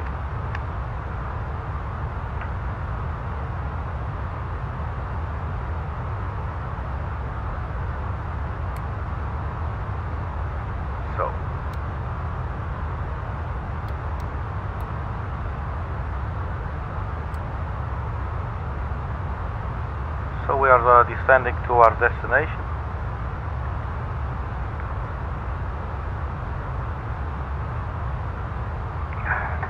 We have another sip of the cola. This is now telling us speed. It's no longer calculating in Mach, but in actual knots. Still descending 190.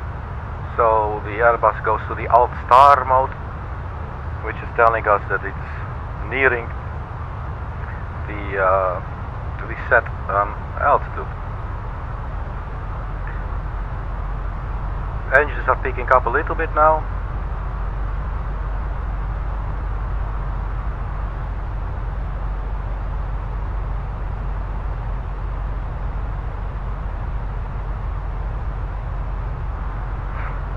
Excuse me, I had to cough a little bit there. I muted my mic for you and for me.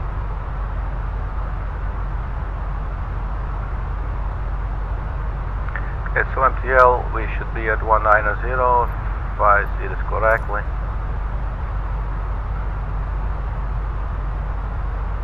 There's the MTL, VOR, that's correct. Speed 280 knots and at or below flight level 190. Yeah, so if we would like to be lower, we could also do it, but as we now see, we have quite a ways to go. So we do not have to keep on flying at 190 all this, you know, we'd have to already fly here now. This will do fine. So once we reach MTL, we're going to descend, and I believe probably 7,000 would then be fine. So now we just wait until we reach the MTL VOR. What was the name? Montilli something? Montelimar. Alright, so the Montelimar. So we just fly there. And then we carry on descending to 7,000 feet. We have to remember, once we reach 5,000 feet, we have to switch to the local QNH and put in 1010. So that we have a correct readout to judge how high we are above the runway when we want to actually touch down. Right? So this is always the nice part of the flying, the part where you land, the part where everything can go wrong. And obviously, if it does not go wrong, but it goes well, then it's very rewarding. And you know, the flight simulator, Microsoft Flight Simulator, has always been nice like that. You know, some people play video games. Obviously, this technically is within the realm of video games. But you know, you are your own judge. There is no game over. Well, you can crash and you have a black screen. But you know. And obviously they do have some landing challenges. Landing challenges can be nice, especially when you do it with friends or family. You know, then there's introduced a little competitive elements, which can be nice. You know, to refine your flying skills, obviously. So that could always be a good incentive. But usually, basically, you are your own judge in the flight simulators, and it's always been like that, which is very nice. So basically, you crash or you land, and sometimes when you land, you're like, okay, it was fine, but next time I really would like to do better. You know, and there's a lot of learning involved, and I must say I definitely appreciate that a lot. Okay, so flight level 190, we could just be friendly and say, you know what, at or below, let's not leave anything to chance. Let's just choose 170, just to be sure that we are not going to go over the constraints there. So that is always smart to have at least some buffer there. Because otherwise, I don't know, your aircraft could maybe get a fine or whatever, you know, and then your boss gets upset and he wants to have a talk with you, and you know, what would you like to do? You would rather fly, you know, and have the nice stewardesses on the board, you know what I mean? So, but okay, so we're descending now. It's all going well. Our speed is still managed, 290. Should be 280 once we reach the Montélimar. I keep forgetting. Sorry, people of Montélimar, I keep mispronouncing your name. I'm just a simple peasant from Dnipropetrovsk, so my apology. Something interesting that you see now, this VOR indicator has started to appear. And you can also see it right here. VOR 1 is the MRM VOR 97 nautical miles. And this could come in handy once we have, in case we would have to perform a missed approach. So we could quickly try to brief that again. I believe they said flying straight to 2,000 feet and then turn right and join the 197 outbound radial for the MRM, and then climb to 4,000 feet, and then you fly to, don't know what the waypoint was, but it says here right on the chart, to Lips, and then from there probably, you know, the air traffic control will either put you in a holding pattern, or they will route you back to go for you know, to do another, give it another try. Obviously we're not going to do that. We're going to land whatever the cost. I've been drinking cola and I actually need to leave my bladder in a little bit, but for now I can still contain myself, people. If I couldn't, I would simply just walk away and say, well, screw it guys, I'm going to the bathroom. But it's not that bad yet. Let's zoom out a little bit more. Not that much. So there's the Gidzenko, and I believe there was a constraint of about 7,000. This should be your decel point. So we're doing well. You know, if you can lag in front rather than lag behind your approach, that's always preferable, because you could end up in situations where your approach speed would be increasing while you're actually trying to decrease, but you're flying too high, for instance, you know, which causes a very unstable approach. And to actually have a good landing, you need your approach to be obviously stable and not like bumpy and filled with reacting to the situation. You want to be on top of the situation, so that's what we're aiming for. See if we can zoom in a little bit more now. Unfortunately it goes in little increments, but I guess it's a first world problem as well. Courier, and then comes the MTL, the Montélimar VOR, from where we will turn left. We could try at this stage. Let's see if we have the Zulu time is 17:35. We might benefit, our landing approach might benefit from getting one final weather check, because they might have issued a new weather report with an update. So we sent it, so we wait until it comes here.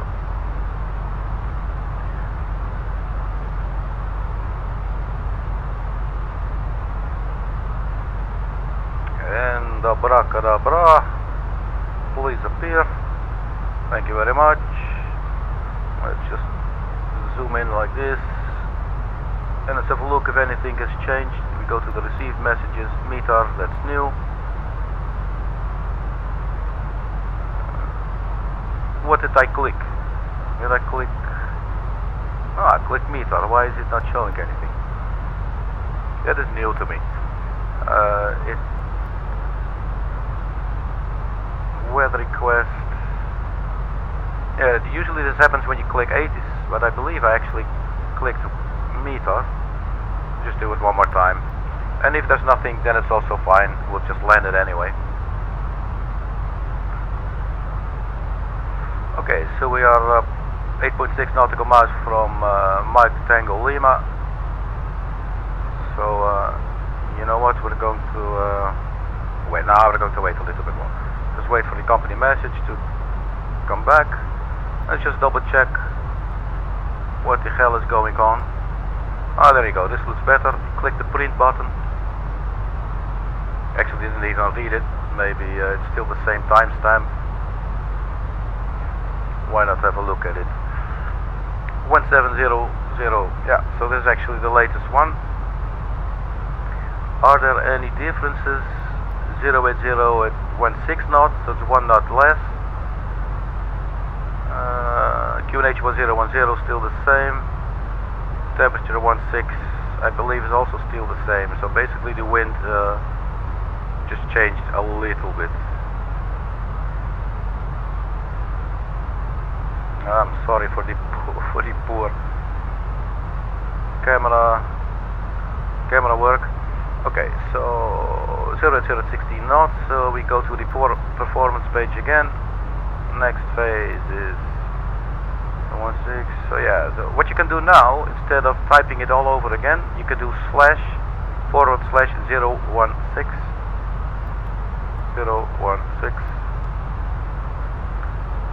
and just click the button. Where's the button? It will just change. That also doesn't work in the stable version. I'm telling you, I've been really spoiled with the developers version, man. Okay, so 0 at 16. Put it in, and now it's happy. Okay, so that's done.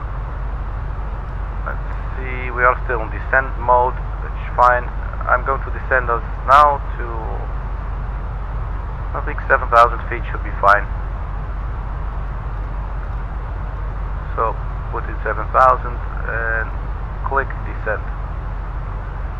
So there you go, thrust goes to idle. We are actually flying a little too fast. We should be flying 280, and we were flying a little too fast. That's because it was on, I don't know, the managed speed mode did not fly what was on the chart. On the chart they said, no, Arkady, you should fly 280 maximum. Which we are not doing, but we are now. So, that's all good now. 280, still following the lateral navigation, and we're descending to 7,000 feet.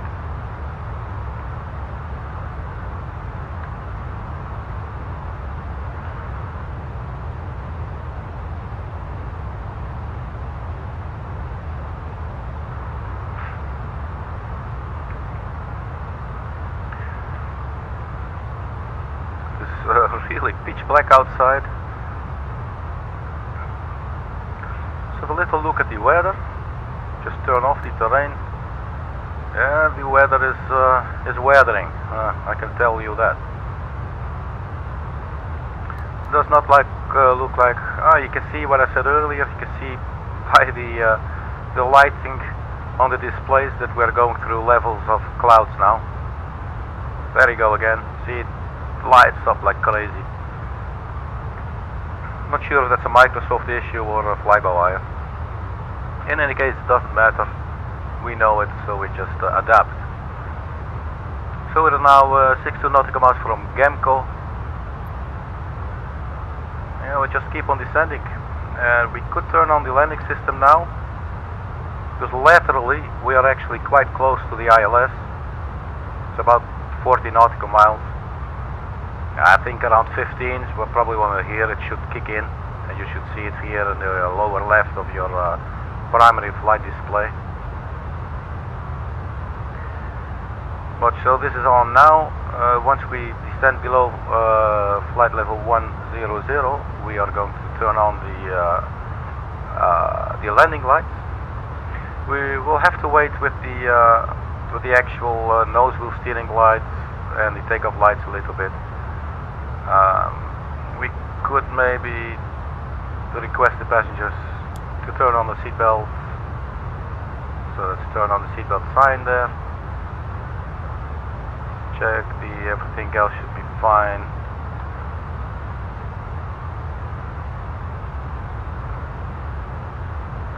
Descending through flight level 120 for 7,000 feet. Well, actually flight level 070, flight level 70 in short. You should start calling it feet once you reach 5,000 feet. And anything above is flight level.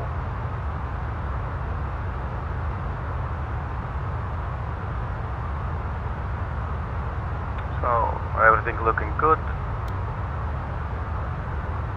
Sure.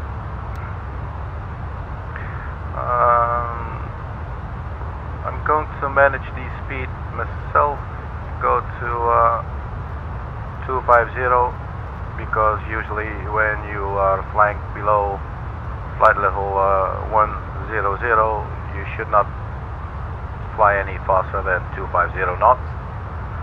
So we are actually a little late in reducing our speed here. But as you can see, we are no longer really descending, which could have something to do with changing the speed, although it is actually sitting on idle, so it should keep on descending, which it's doing now. So maybe just waiting to catch up with the speed, probably. I could imagine that it would be sitting idle but not going to. Yeah, probably that's it. Okay, no matter. So the aircraft was waiting for the descent a little bit, because now there was a maximum of 250. So he's thinking, oh, okay, well, if we're gonna keep on descending, you're not gonna reach 250 at idle, and now we can reach it at idle because it was waiting for a little bit. That is my my thoughts. Okay, so we have. Let me just turn off that screen there. This is just sickening. Actually, going to turn it off. Oh, that should actually be fine. Or terrain. There you go. Okay, we turn on the landing lights because we are now below 100. The seatbelt signs are still on, and they're gonna stay on until we reach the gate at Marseille Airport.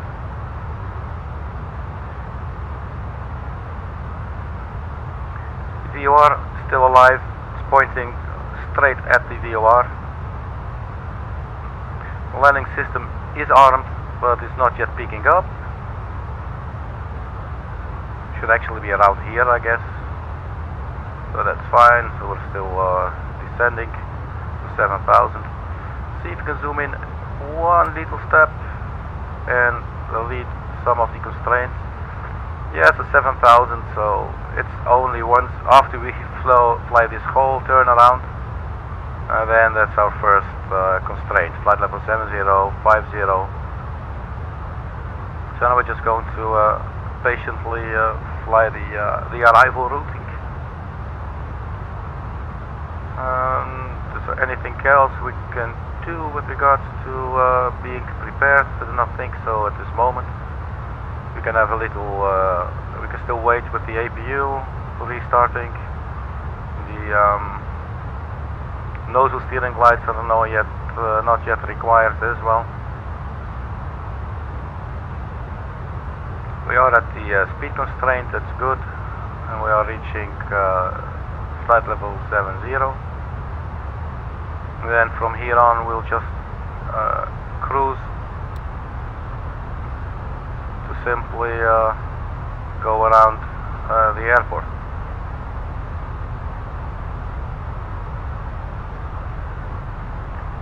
And the charts, I don't think they provide any more information. Wait, we are, where are we now?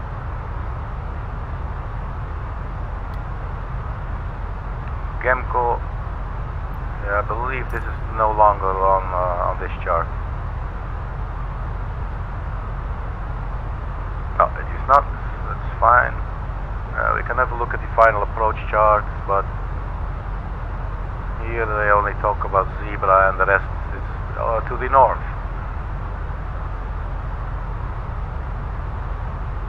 So we just carry on. Let's have one more look here. Final approach course 132, category 3 Alpha ILS, decision height will be 50. Airport elevation 70 feet. The runway is 8 feet, which is about sea level there.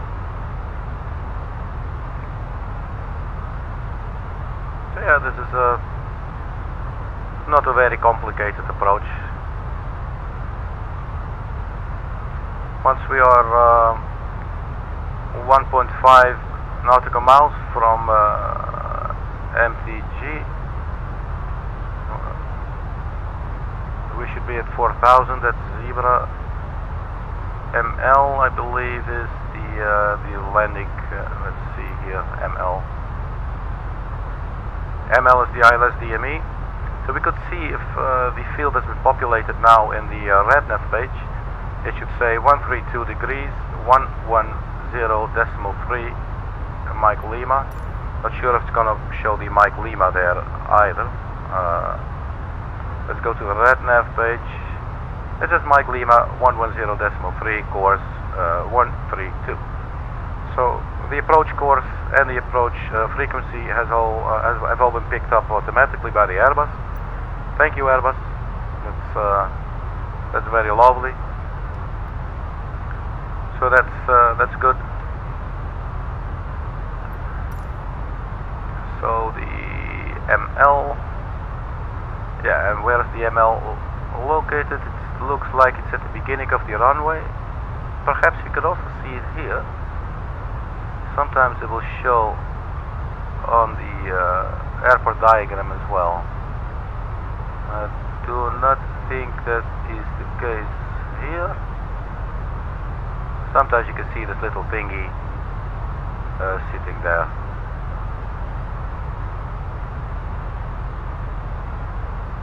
No, alright, no problem.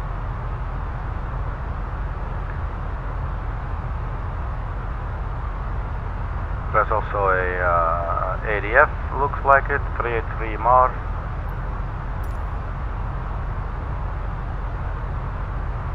Okay, so what are we looking at? We're 20 nautical miles from the ILS. I believe it's lateral. It is not track miles. So the miles that you actually have to fly and traverse, it is actually like in a straight line, which would make sense if you look at the distance circles on the display here. But the landing system did come to life. You can see here that we're expecting an ILS glide slope category 3 for runway 13 left. So this information is all correct and is active as well. So that is a good start. We're still flying happily at flight level 70. And there you see now, just coming, was the glide slope. So we are now flying above the glide slope, which makes sense because the glide slope starts at 4,000 feet, as you could see in the charts. See it right here at zebra, or actually after zebra, and then at 12.5 nautical miles from the ILS locator, we'll start the glide slope at 4,000 feet. So let's see, can we work if we zoom out a little bit? No, it's alright, no problem. We'll just have to wait and then follow it step by step. So the first vertical constraint is 5,000 feet. So for an hour, still continuing count 7,000. The magenta circle there, I believe there's a D for delta inside, and that usually should indicate decel, which means that you have to decelerate. So you're going to have to execute a more approached, a more controlled approach speed.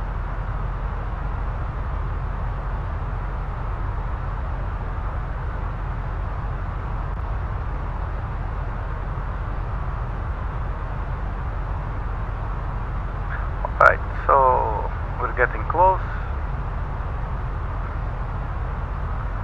7,000. Just keep on keeping on, as they say in the America.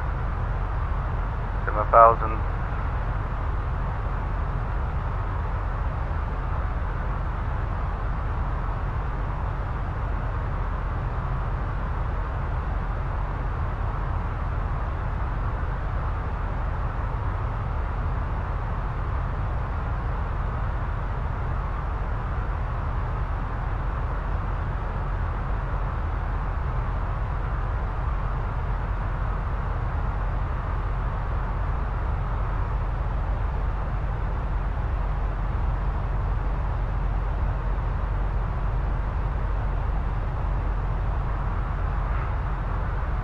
Okay.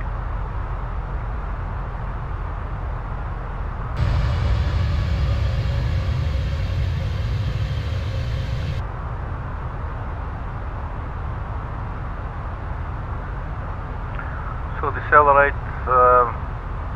start by 230. Usually I would do it in increments of about 20. At least in the beginning, so 250, then you go to 230, 210, 190, and then maybe straight to 160 for the final approach, until you are allowed to go below 160.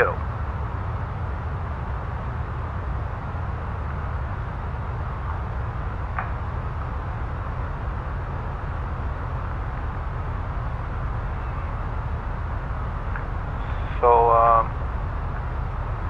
the aircraft is about to turn right.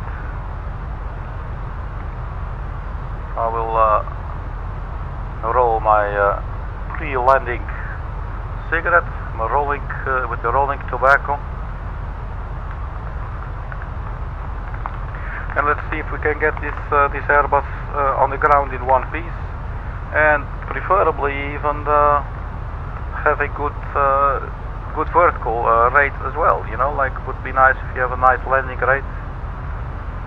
Sometimes the software that I use, the overlay that you can see, doesn't really work flawlessly. I have not really checked actually. Let me check the stream view in another window.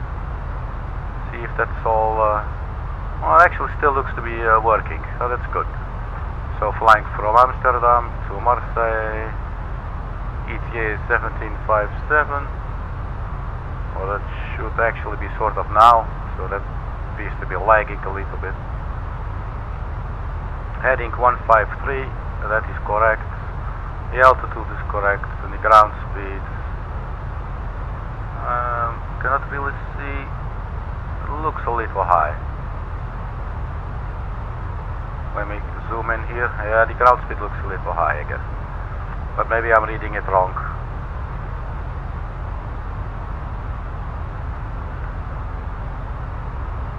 I saw that we had one person extra viewing earlier, so I do appreciate you checking it out. So thank you for that. I hope you have a good evening. If you are gone, looks like it.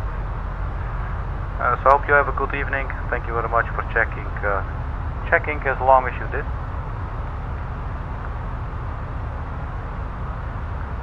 I mean, you know, I'm not making any, you know, I'm not posting anything anywhere, just flying. So it's like hit or miss, with the emphasis on a lot of miss. It's just fun, to leave it to fate. If people are finding this stream, they should be very proud of themselves, because they have reached the very last page of the internet, because that is where I reside, I believe.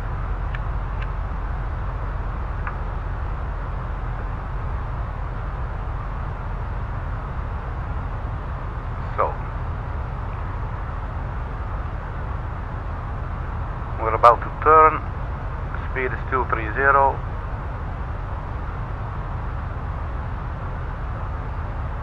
Cannot remember seeing any other speed constraints, but usually it should be sort of the same. I think it's for now still safe to just carry on 230. And once we do the actual final turn, we should be around 190, I believe, and then on to 160, something like that.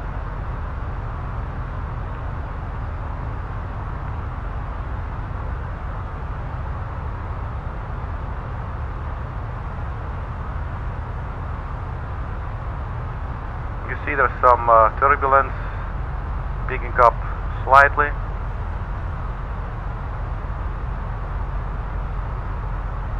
That always feels nice, feels interesting.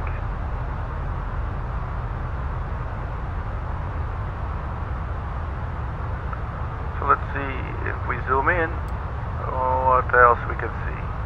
So there's actually still a little ways to go. Flight level 70 is 24 nautical miles, 1503. I think there should be ample time to relieve myself and step away from the flight deck for a little bit. I know it's challenging timing, but hey, we'll do it. So as they say on the American television, we'll be right back after these commercial messages.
Okay, so the aircraft appears to still be flying. That is always good, especially if you want to land. because you do not want to land, you do not want the aircraft to land itself for you, especially when you do not request it. Okay, so what are we looking at now? We're still holding at 7,000 feet. Let's see if I can get my mouse cursor back, because ever since update 5, Microsoft just steals the mouse every now and then. It's crazy, man. It's a big nuisance. Okay, so finally we have some more, we've got some more resolution. So we are on our way to Vakop, and from Vakop we go to Airlux. Airlux we need to be flight level 70, so that's where we've been like for the past 20 minutes or so. And then our next constraint is flight level 50. Excuse me.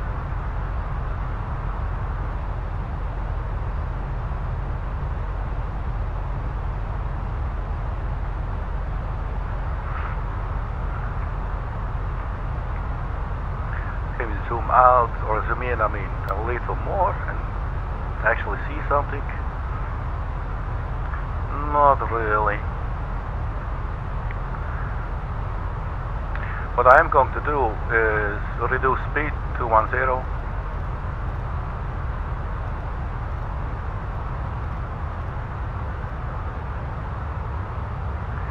which means we are now allowed to extend the flaps. So flaps go to 1. You can also see this in your primary flight display by the little sort of equal sign with a yellow bar between. That is your next. It's always your next flap allowance, if you will.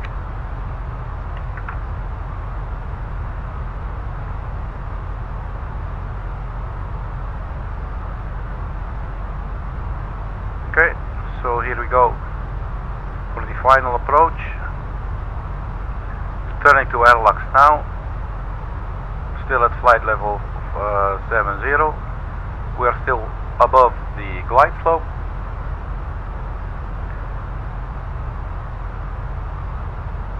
But for now that's all to be expected. There's the zebra 40, so I think at Mike Lima 402 we descend to 4,000 and we should see the glide slope symbol coming up and sit about here or something.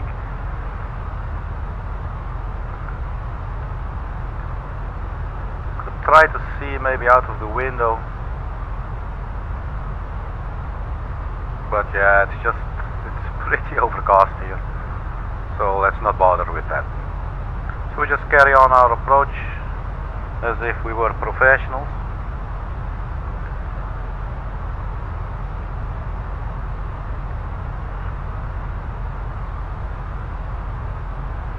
So we're now turning to Adiva.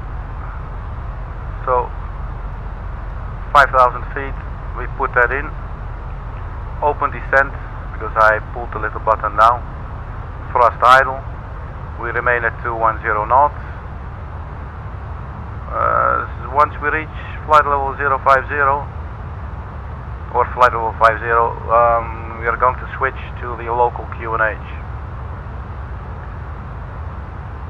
As I'm someone who likes a challenge, I'm quickly going to check ATSU, AOC menu, weather request, send, and just see if there is one maybe final weather report that we could go by, because the wind might have changed or whatever, or the QNH, which is actually also quite important, obviously.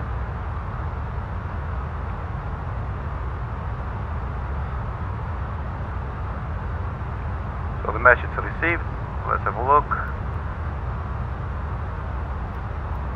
This was issued 1730 Zulu. Let's have a better view here. 16 the same. 1011 190 at 18 knots. Okay, so let's print it for now. and we're going to update the performance page. So what was it? Was 011.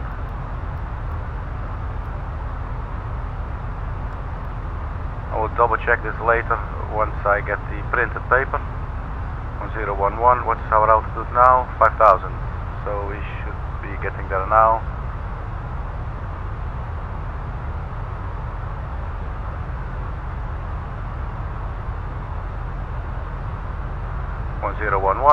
So first things first,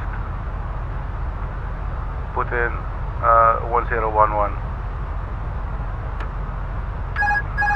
Sometimes I do this and I turn off the autopilot, just turn it back on. It is still flying speed, alt and navigation, that's good. We are not to descend below 5000 yet, so that's also good. So 1011, we got the klaxon, which is fine. 1011, so we are now sitting a little below, so we are, there goes the glide slope, so that's good. We are now below the glide slope, and we are going to speed 190,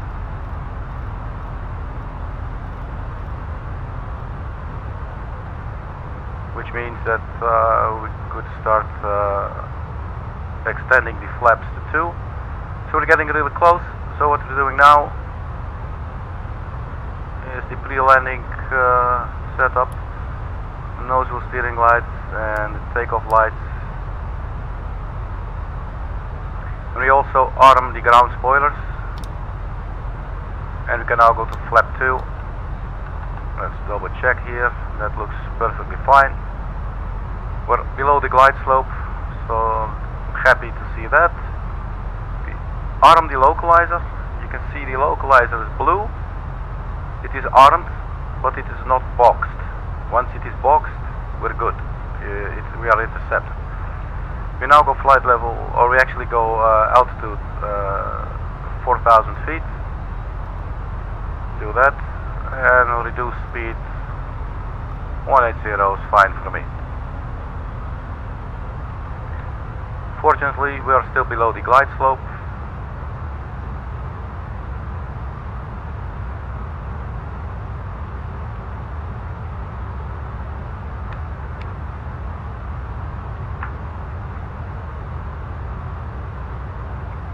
Once we start making this turn, we will probably get intercepted by the localizer.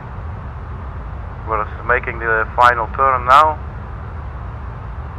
I'm going to reduce speed 160 and going to configure the Airbus for a landing. Localizer almost captured. And there goes the localizer.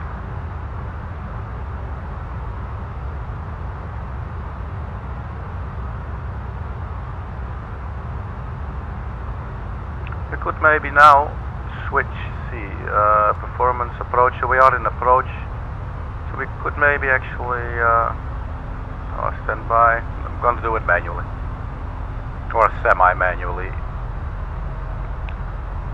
So we can go flaps 3, so we do that, and I believe full flaps as well.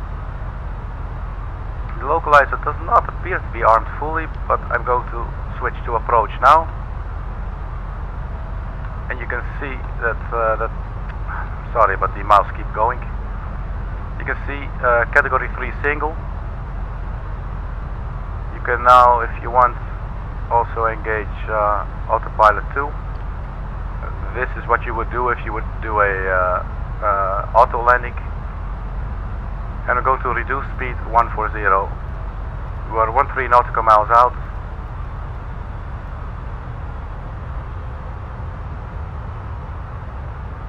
I'm going to wait with the gear a little bit longer. We are on the glide slope. You can see it here, it's boxed.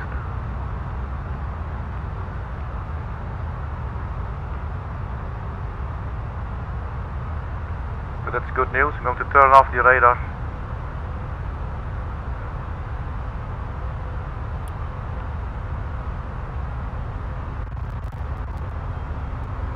Whoops. there for a bit.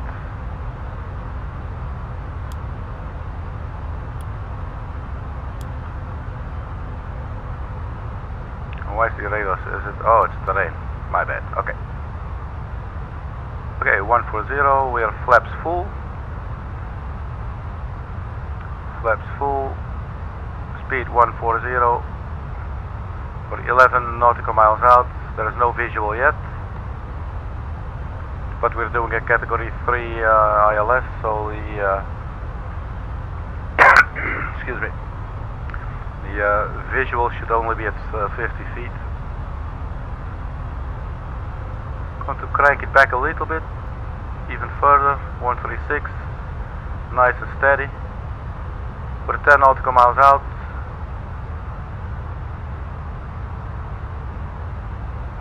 And we are still following the glide slope. We're on the localizer, on the glide slope, and we're in speed mode.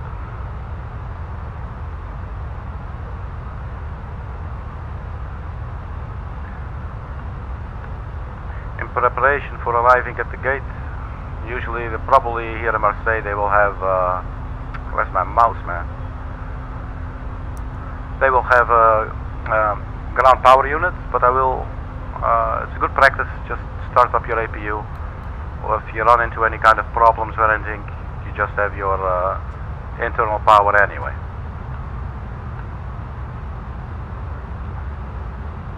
So the mouse now leaves us at the critical part of the of the flight. I still do not understand. 2,500. Okay, 2,500 for 8.4 nautical miles. I'm going to drop the gear, please. There you go. Let's put this in the ILS mode.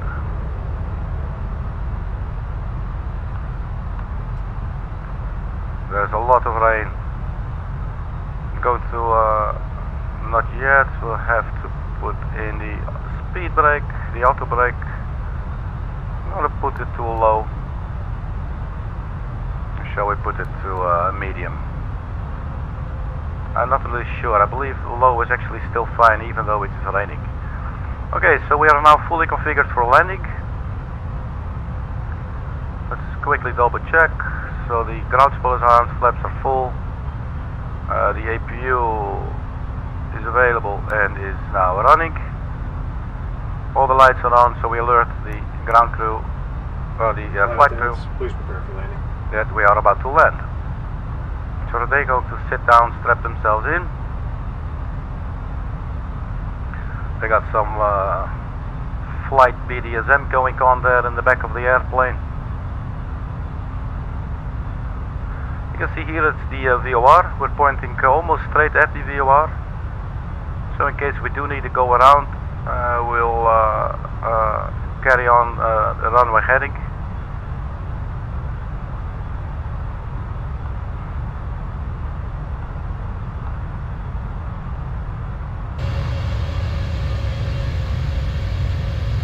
There's nothing to see out the window.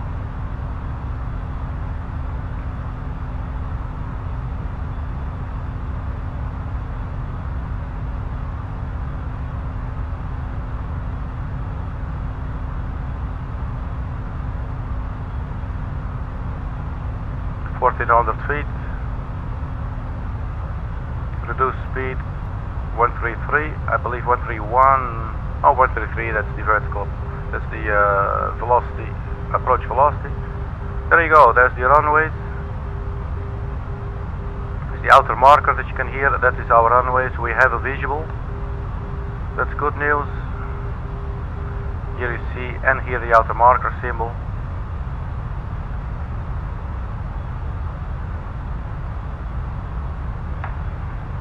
So let's get this baby down, shall we? 1,000.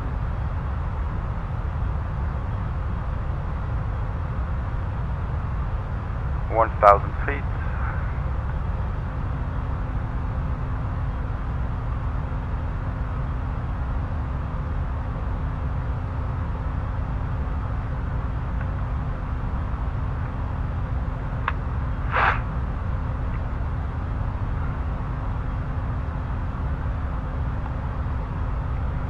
Let's try and stick with this camera view.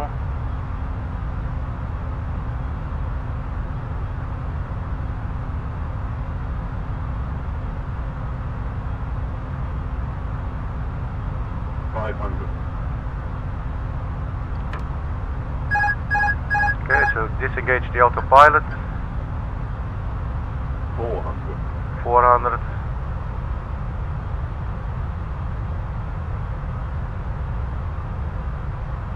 300. 300.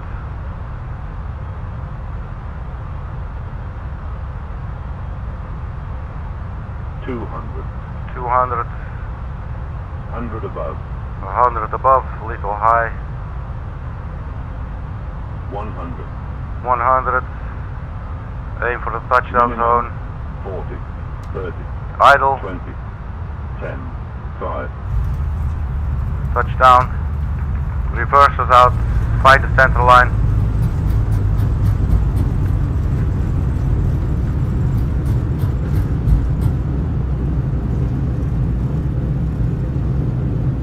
Knots. Reversers can go off.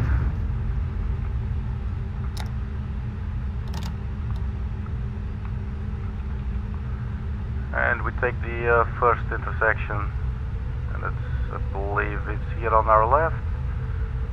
It's poorly lit here. No, this was not an intersection yet. It's a little bit hard to see.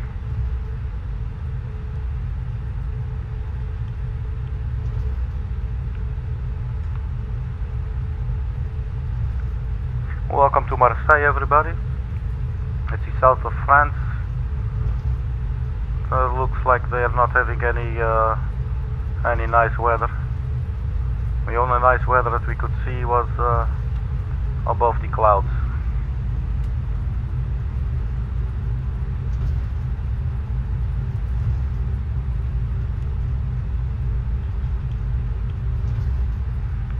So for now we carry on. I see some green lights there, and that looks definitely like it's turning to the left. So that's probably, what was it, Delta 6 or something. It's going to be our exit.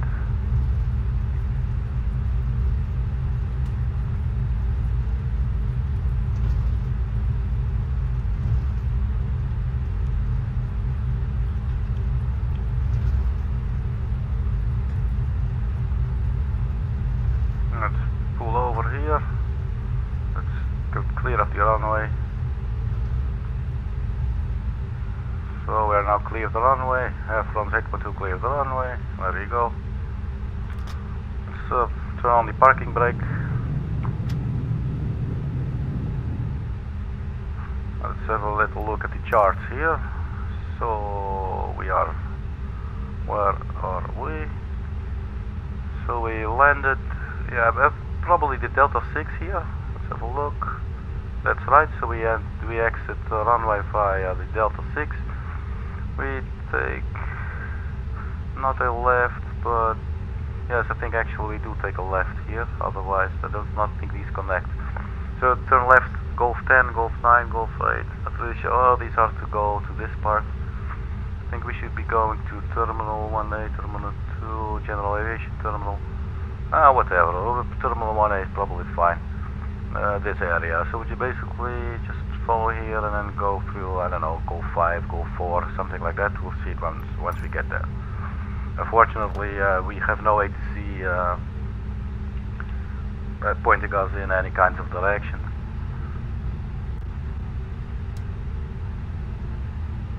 And let's actually turn off the landing lights.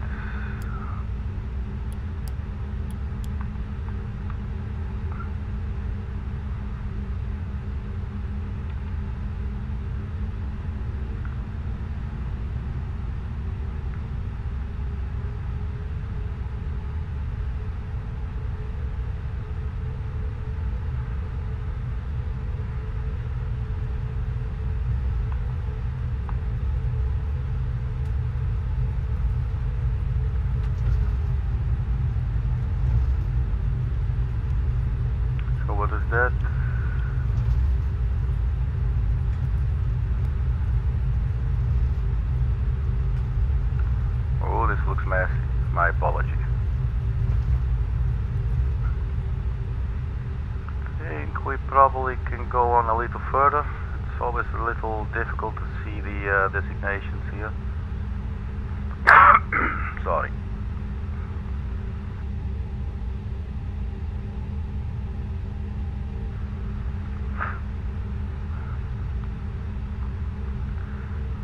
Have a look at the chart, see where we are. Yeah, we could carry on a little longer. Can we read this? Bad angle. Charlie 5 was black. So we do not take this one, but the next one.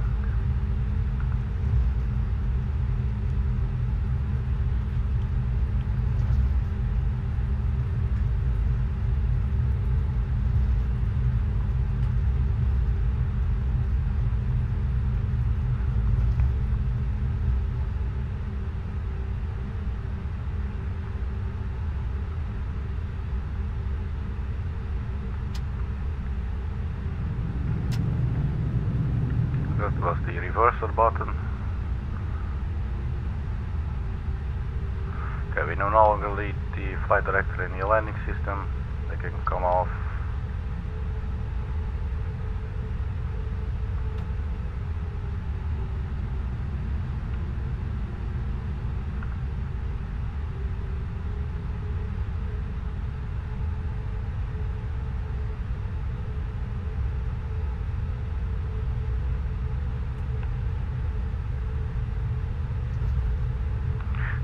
So I guess we'll just find ourselves a nice gate here or something. It is quite poorly lit. I always like to park. Let's park this one here. Okay. So we go straight this little bit, and then before we actually turn in there, let's turn off the nozzle steering lights and the takeoff lights, so that we do not blind the ground crew. Oh look, now we can see absolutely nothing.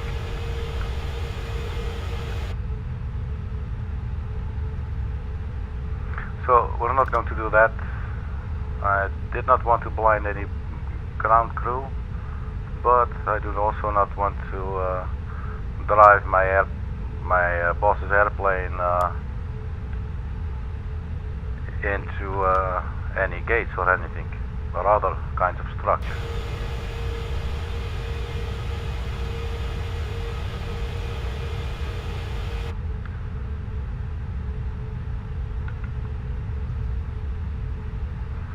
Yeah, this looks about fine, I guess. Just line it up a little more like this, but also let's not get too close. So we're going to stop right here. Engage the parking brake. Engine's idle. Parking brake is set. So we disengage engine number 2. And we disengage engine number 1. And now the flight sim believes that we are done. Something that it's been doing lately is really interesting. It looks like there was a night takeoff and then no day or night. Like this used to be different. I don't know why. It used to be always ones, at least 2 ones. But I don't know. Maybe they broke it. In the end, you know, we can bitch about it, but it's a really good simulator. It's very beautiful, and most of the stuff works fine. Some stuff works a little bit odd, but hey, what I said earlier, it's just first world problems.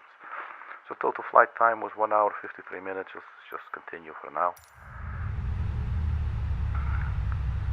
See if let's turn on the lights.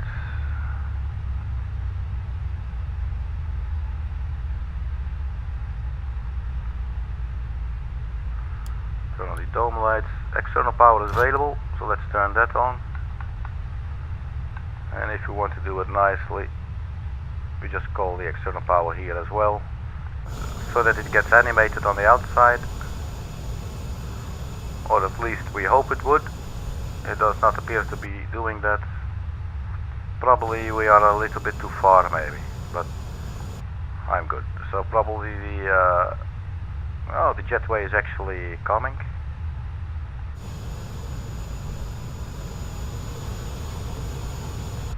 Well, that's nice. We have external power because the flight sim believes we are on external power, I believe. So that's good. So we can disengage the APU, and the anti-icing can come off as well. And obviously the seatbelt signs can come off too. So there's the jetway. We can check here on the doors page, and the cabin door has actually been opened. So now the people can disembark from the aircraft, and we will just end this flight. Thank you for the people who have been checking it out. Thank you very much. It's very nice. Usually I do these solo flights, which is fine actually. I just enjoy it. It's nice, and I can watch it back later when I want to, which is also quite nice. So yeah, I'm not going to bother with any kind of SOPs with regards to shutting down the aircraft and everything. Probably need to put everything back to zero and all that stuff. So we could do that, but yeah. So that button for the terrain there can go off. We could maybe. I wonder what like the original, the official SOPs are. Obviously, some are probably defined by the airline only.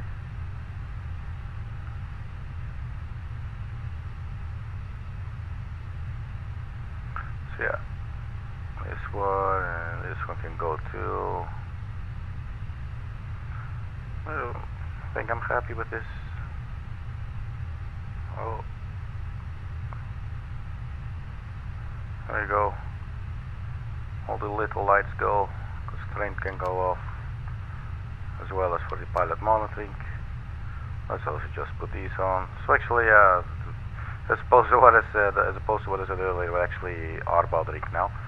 One interesting point that I made earlier, you can see here the pressure because of the parking brakes. If I release the parking brakes, you can see the pressure changing. So that's modeled quite nicely. Those kinds of details make it a really cool aircraft. While we're at it, also turn off the TCAS and the squawk. It all goes to standby. Let's just turn off the radios too. Turn off all the little floodlights and the integrated lights.